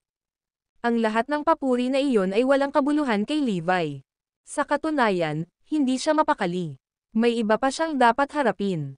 Una at pangunahin, ipapadala ni Levi ang kanyang mga tauhan upang tiktikan si Raysonia, partikular si Delano. Nagkaroon din ng kaso ng West Skylord. Gusto niyang malaman kung ano ang kinuha ni Bruce kay Erodia noon. Pagkatapos, kinailangan ni Levi na pag-aralan ang sinaunang manual at humanap ng paraan para mapagaling si Zoe. Hindi ba pwedeng magkita tayong dalawa sa buhay na ito? Noong araw na iyon, binabasa ni Levi ang sinaunang manual nang bigla siyang nakatanggap ng mensahe ng pagkabalisa. May isang taong malapit ng malagay sa malaking gulo. Ang video na ito ay edited by Urban Storytelling. Kabanata 1918. Sila na. Laking gulat ni Levi nang makitang ipinadala ni Josephine at Yasmin ang mensahe. Guro, hindi mo na kailangang maabala sa kanilang dalawa, sabi ni Pitong Finns. Hindi, nagsimula dahil sa akin. Mas mabuting pumunta ako at tingnan, sabi ni Levi. Anyway, naramdaman niya na kailangan din niyang lumipat. Urgent kasi, kaya aalis na ako agad. Hindi na kailangan ng sino man sa inyo na sumunod sa akin. With that, umalis na si Levi. Nang makabalik sina Josephine at Yasmin, hindi na nila pinansin si Trenton. Si Josephine, sa partikular, ay nagpahayag ng kanyang pagnanais na hindi na siya muling makita. Sa galit, inilantad ni Trenton ang kanilang pakikipagtulungan kay Levi sa kanilang mga taga-suporta. Nagdagdag pa ng panggatong si Trenton sa pagsasabi ng dalawa ay mga babae ni Levi. Wala sa kanila ang dumalo sa Elites Conference sa Bayview. Kaya naman, sila at ang mga puwersa sa likod ng kanilang mga taga-suporta ay walang ideya kung ano ang naganap sa panahon ng Elites Conference. Sa ganang kanila, si Levi pa rin ang tagapagmana ng Fiery Demon. Kaya naman napakalaking bawal ang relasyon ni na Josephine at Yasmin kay Levi. Bilang mga tagapagmana ng mga disenteng martial arts na pamilya at may hawak na mga prestihiyosong titulo sa Stone List, walang sino man ang makakatanggap ng balita na sila ay naging mga babae ng tagapagmana ng Fiery Demon. Kung lumabas ang balita, magdudulot ito ng kahihiyan at malaking kahihiyan, lalo na sa mga matatanda. Mawawala silang lahat sa martial arts world ng Erodia. Masisira ang kanilang reputasyon. Dahil dito, matinding parusa ang kailangang ipataw kina Josephine at Yasman. Pareho silang dapat patayin. Iyon lang ang tanging paraan para maalis ang kahihiyan. Sa pinakahuling sandali, nagawa ni Yasman na magpadala ng distress message kay Levi para humingi ng tulong. Sa isang lugar sa isang manor sa timog, ang dalawang batang babae ay nakaluhod sa lupa. Libu-libong tao ang nakapalibot sa kanila. Sila Josephine at Yasman. Lumalabas na bahagi sila ng mga sinaunang pamilya. Kung mas tradisyonal ang mga pamilya, mas pinapahalagahan nila ang kanilang reputasyon. Ang masama pa nito, lalong nagalit ang kanilang mga matatanda nang malaman nilang dalawa ang talento, na nasa listahan ng bato, ay nawala ang kanilang mga birhen. Matapos mailigaw ni Trenton, napagpasyahan na ang dalawang batang babae ay kailangang patayin. Dapat silang sunugin hanggang mamatay. Pinalibutan sila ng mga hanay at hanay ng panggatong. Si Trenton, na nakatayo sa di kalayuan, ay mukhang kinikilig. Walang bakas ng lungkot sa kanya kahit na malapit nang mamatay ang babaeng pinakamamahal niya. Dahil hindi ko siya makukuha, wala nang iba. Iyon lang ang paraan para hindi siya makaranas ng sakit sa puso. Josephine, Yasman, tatanungin ko kayong dalawa. Natulog ka ba ni Levi? Tanong ng isang nangingibabaw na babae na nakatayo sa entablado. Ang dalawang babae ay umiling at sumagot, hindi. Bullshit. Ngayong alam na ng lahat ang nangyari sa inyong dalawa ni Levi, sinusubukan mo pa bang itanggi? Higit pa rito, nakita mismo ni Trenton na ibinalik kayong dalawa ni Levi sa kanyang silid. Huwag kang magsinungaling tungkol dito. Ang lahat ay nagsimulang manggulo sa kanila. Ang tanging nagawa ni na Josephine at Yasman ay ang umiling at bumulalas, hindi namin ginawa. Walang nangyari. Sige, makakalimutan natin yon. Pag-usapan natin ang ibang isyo pagkatapos. Josephine, Yasman, umamin ka ba? Tanong ng matandang babae. Anong kasalanan ang nagawa natin? Parehong nagulat ang dalawang babae. Nakipagsabuatan kayong dalawa sa tagapagmana ni Fiery Demon at naging kasabuat ng mga fiends. Narinig ko na noong nasa panganib si Levi, talagang nag-alala kayong dalawa sa kanya. Tumanggaw si Josephine at sumang-ayon, totoo. Talagang nag-aalala kami sa kanya. Nang lumabas ang mga salitang iyon sa bibig ni Josephine ay natigilan ang lahat. Maging si Trenton ay naikuyom ang kanyang mga kamao. Galit na galit siya. Patuloy ni Josephine, pero mabuting tao si Levi.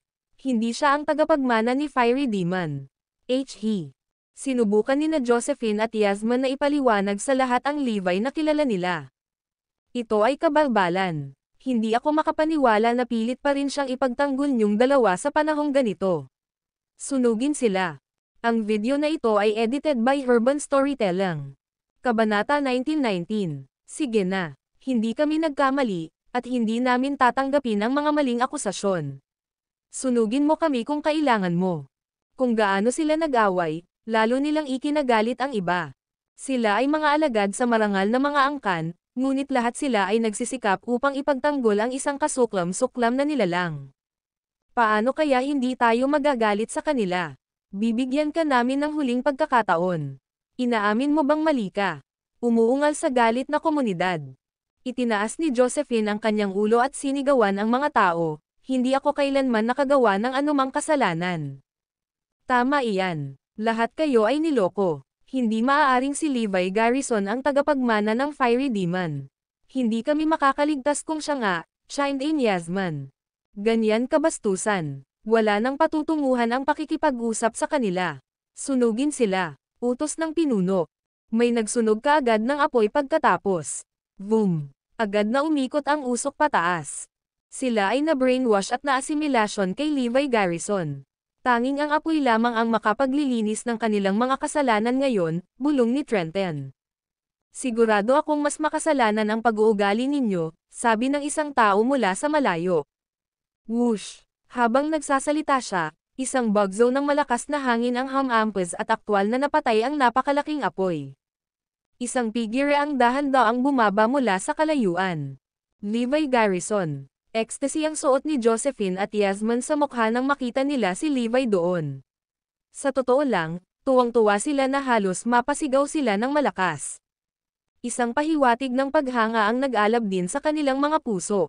Ang bayaning tinitingala nila ay nagpakita upang iligtas sila.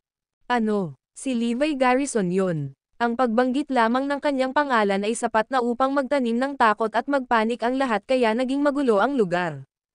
Kahit ang Cardinal Hall ay hindi nakayanan si Levi, kaya ano ang mga pagkakataon na sila ay talagang manalo sa isang labanan laban sa kanya. Ilang saglit lang ay tinitigan ng libo-libong tao si Levi. Galit na galit si Trenton, ngunit higit pa riyan, natakot siya dahil alam niya kung gaano kalakas si Levi. Lumakad si Levi kina Josephine at Yasmin habang sinabing, "Bumangon ka na. Sino ang nagutos sa inyong dalawa na lumuhad?" Ang kanyang mga salita at kilo ay lalong nagpagalit sa mga tao. "So yun lang ha, kayong dalawang kasuklam-suklam na traidor. Tinalikuran mo ang iyong mga paniniwala at naging masama. Simula ngayon, pareho kayong itinatakwil ng pamilya. Kayong dalawa ang nakikita namin." Sa sorpresa ng lahat, tumawa si Levi at itinuro iyon, "Sinasabi ninyo na sila ay kasuklam-suklam at masama, ngunit ang inyong pag-uugali ay nagpapakita na kayo ay kasamaan doon. Inakusahan mo ang sarili mong mga tao bago mo malaman ang katotohanan. At sinusunog sila ng buhay. Gaano ka malupit? Sino ang nagbigay sa iyo ng karapatang gawin iyon?" "Kami." May ilan sa kanila na gustong magreklamo, ngunit natahimik sila nang makita nila ang kalupitan sa mga mata ni Levi. "Ito ay isang panloob na usapan sa loob ng aming pamilya, at bilang isang tagalabas, wala kang karapatang makialam. Kung paano namin sila tretuhin ay wala sa iyong negosyo." Single ng isang matandang babae. "Oh, hindi ako makikialam." Hamon ni Levi, "Maaaring ito ay isang panloob na bagay sa loob ng iyong pamilya, ngunit ikaw ay nasa lupain pa rin ni Erudia. Bawat isa sa inyo ay isang Erudian, at hindi ninyo maitatanggi na dapat ninyong sundin ang batas. Kung gaano ka malupit sa sarili mong pamilya, madaling isipin kung gaano ka kalupit sa iba, mga halimaw." Ikaw. Talagang hinawakan ni Levi ang nerbiyos ng lahat. Maaaring tama iyon, ngunit ang mga patakaran ni Erudia ay walang kinalaman sa iyo, at hindi mo maaaring ipatupad ang mga batas nito. Ikaw ang kaaway at demonyo ni Erudia. Anong karapatan mo para sabihan kami? Oo, at hindi ako makapaniwalang may katapangan kang tawagin kaming masama o kausapin kami tungkol sa pagpasok sa mga alituntunin ni Erudia. Tiningnan mo na ba ang sarili mo sa salamin? Ikaw ang tagapagmana ng maapoy na demonyo. Ikaw at ang iyong. Ang mga tao ay gumawa ng hindi mabilang na malupit at kasuklam-suklam na mga she-asterist. Tama iyan. Wala kang karapatang magsabi ng kahit ano. Ano? Gusto mo ba ang iyong sarili bilang isang bayani tulad ng Crown King? Mabilis namang gumanti si Trenton at ang iba pa at sinigawan si Levi. Iminungkahi ng kanilang tindig na gusto nilang balatan si Levi ng buhay. "Aaminin namin na hindi ka namin matatalo, kahit magkaklase kami. Gayunpaman, maaari mong kalimutan ang tungkol sa pagyuko namin sa iyo, ikaw ay malaking demonyo." Ngumisi si Levi. Mukha namang hindi siya galit.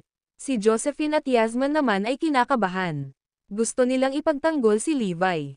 Maya-maya pa, may narinig akong malakas na ingay sa labas. Ang video na ito ay edited by Urban Storytelling. Kabanata 1920. Sinong ED*T ang tumawag sa aming amo na demonyo? Hiningi ng boses pambabae. Isang malaanghel na figure ang bumaba mula sa itaas. Ito ay ang prinsesang mandirigma, si Jessica Nolan. Ang kanyang regal at purong aura ay nabigla sa lahat. Agad namang na-starstruck sina Josephine at Yasmin. Understandable naman ang reaksyon nila dahil si Jessica ang idolo nila ng sobra. Oo, sino ang nang-insulto sa ating Panginoon? Lumitaw din ang dalawang matangkad na figure. Sila ang kilalang twin meteorite. Hindi nagtagal bago dumating ang mga miyembro ng Stone List. Ika-6, ika-7, ika-8. Ilang daang mandirigma ang pumasok sa lugar. What the hell? Ang mga nag-iisang mandirigma kay Erudia ay nagtipon lahat dito. Yan ang twin meteorite na nag-rank sa una at pangalawa sa Stone List. At si Jessica ba iyon, nasa numerong 3 sa listahan. Numero 5. Ang karamihan sa likod ni na Josephine at Yasmin ay may hindi kapani-paniwalang mga social network, kaya nakilala nila ang mga masikat na mandirigma sa listahan ng bato. Trenton, sa partikular, kinilala at alam ang lahat tungkol sa kanila. Iyon ay hindi nakakagulat dahil ang mga mandirigma ni Herodia ay lahat ng kanyang mga katunggali. Kaya naman, mas kilala niya sila kaysa sa iba. Anong ginagawa nila dito? Ang tanong na iyon ay pareho ang nasa isip ng lahat. Bakit ang daming mandirigma ang biglang sumulpat dito? May problema ba? Ilalabas na sana ni Trenton ang kanyang tanong ng lahat ng mga mandirigmang iyon ay pumila at tumayo sa likuran ni Levi. Sabay-sabay silang yumoko at bumati ng may paggalang, Master Garrison. Lumakas ang kanilang mga boses, at ang kanilang pinagsamang aura ay maaaring matakot na maging ang mga dragon. Maririnig ang ingay sa bawat sulok ng mansyon. Si Trenton at ang lahat sa site ay nabigla. Maging sina Josephine at Yasmin ay nalaglag ang kanilang mga panga. Kailan ba naging master nila si Levi? Pin-drop na katahimikan pagkatapos noon. Lumipas ang ilang minuto bago makapag-react si Josephine at iba pa ang nangyari. Nakatingin lang sila kay Levi na parang hindi makapaniwala. Baka sa mukha nila ang pagkalito. Nais din nilang malaman kung ano ang nangyayari. Ang kambal meteorite ay nakatayo sa harapan. Iniskan ng isa sa kanila ang buong lugar. Sinong idiot ang tumawag sa aming amo na demonyo? Ang iyong Panginoon. Siguradong nagkamali ka. Iyon ang tagapagmana ng Fiery Demon, at siya ang pinakamasamang tao. Paano siya magiging amo mo? Tama siya. Siguradong nagkamali ka. Bakit ka pumunta dito para hanapin ang iyong amo? Napangisi si Jessica sa narinig. Hinamon niya, pinipilit mong tawaging demonyo si Master Garrison. Anong kasalanan ang nagawa niya? Bigyan mo lang ako ng isang halimbawa. Nang marinig ang mga salitang iyon, nadama ng iba ang pangangailangan na ilista ang lahat ng masasamang gawa ni Levi. Gayunpaman, hindi nila magawa. Hanggat naaalala nila, sinabi lamang sa kanila na si Levi ang tagapagmana ng maapoy na demonyo. Talagang wala silang narinig na kahit anong partikular. Hindi nila kinuwestiyon ang pinagmulan ng impormasyon. Ang paghahamon ng ganoon ay nagudyok sa kanila na mag-isip, at lahat sila ay nagulat. Parang walang halimbawang maibibigay. Parang wala. Isang lamig ang bomb-alot sa gulugad ng lahat. Ang demonyo ay hindi kailanman nakagawa ng anumang kasalanan o krimen. Ngumisi si Jessica at sumagot, "Bueno, hayaan mo akong malaman kung ano talaga ang ginawa ni Master Garrison sa nakaraan." Sinabi ni Jessica sa lahat ng totoo. Siya ang 2 beses na nagligtas kay Herodia. At siya talaga ang genius doctor. Napagbagong loob pa niya ang mga fiends at ginawa silang matuwid. Ginawa niya ito gamit ang Blood Fiend ay hindi na umiinom ng dugo ng tao at ang Venom Fiend ay tumigil sa kanyang hindi makatawag na mga eksperimento. Isa-isang nabaliw ang mga tao. Sinong mag-aakala na sina Josephine at Yasmin ay talagang tama sa buong panahon? Santo talaga si Levi. Maghukay ka ng malalim at tanungin mo ito sa iyong sarili. Kung si Master Garrison ay talagang isang mamamatay tao na demonyo na may lasa sa dugo, hahayaan mo ba siyang mabuhay? Napatingin si Jessica kay Trenton nang itanong niya iyon. Nagbago ang ekspresyon ni Trenton. Walang tigil siyang bamulong ngunit hindi pa rin makabuo ng magkakaugnay na pangungusap. Tama siya. Kung masama si Levi, 1,000 beses na namatay ang walang kapangyarihang tulad ko. Walang paraan na nakaligtas ako at nakatakas sa isang piraso. Wala man lang sa panaginip ko. Nalaman ng lahat ang katotohanan sa sandaling iyon. Lalong ipinagmamalaki ng pamilya nina Josephine at Yasmin ang kanilang mga anak na babae. Ang pagiging kaibigan ng isang makapangyarihang figure tulad ni Levi ay isang pagpapala. Nagplano si Levi na umalis pagkatapos ayusin ang bagay ngunit, Master Garrison, maghintay. Kailangan kong pag-usapan ang isang bagay na madalian sa iyo. Yun lamang po mga master. Sana nag-enjoy kayo sa pakikinig. Magkita-kita po ulit tayo sa aking mga susunod na videos.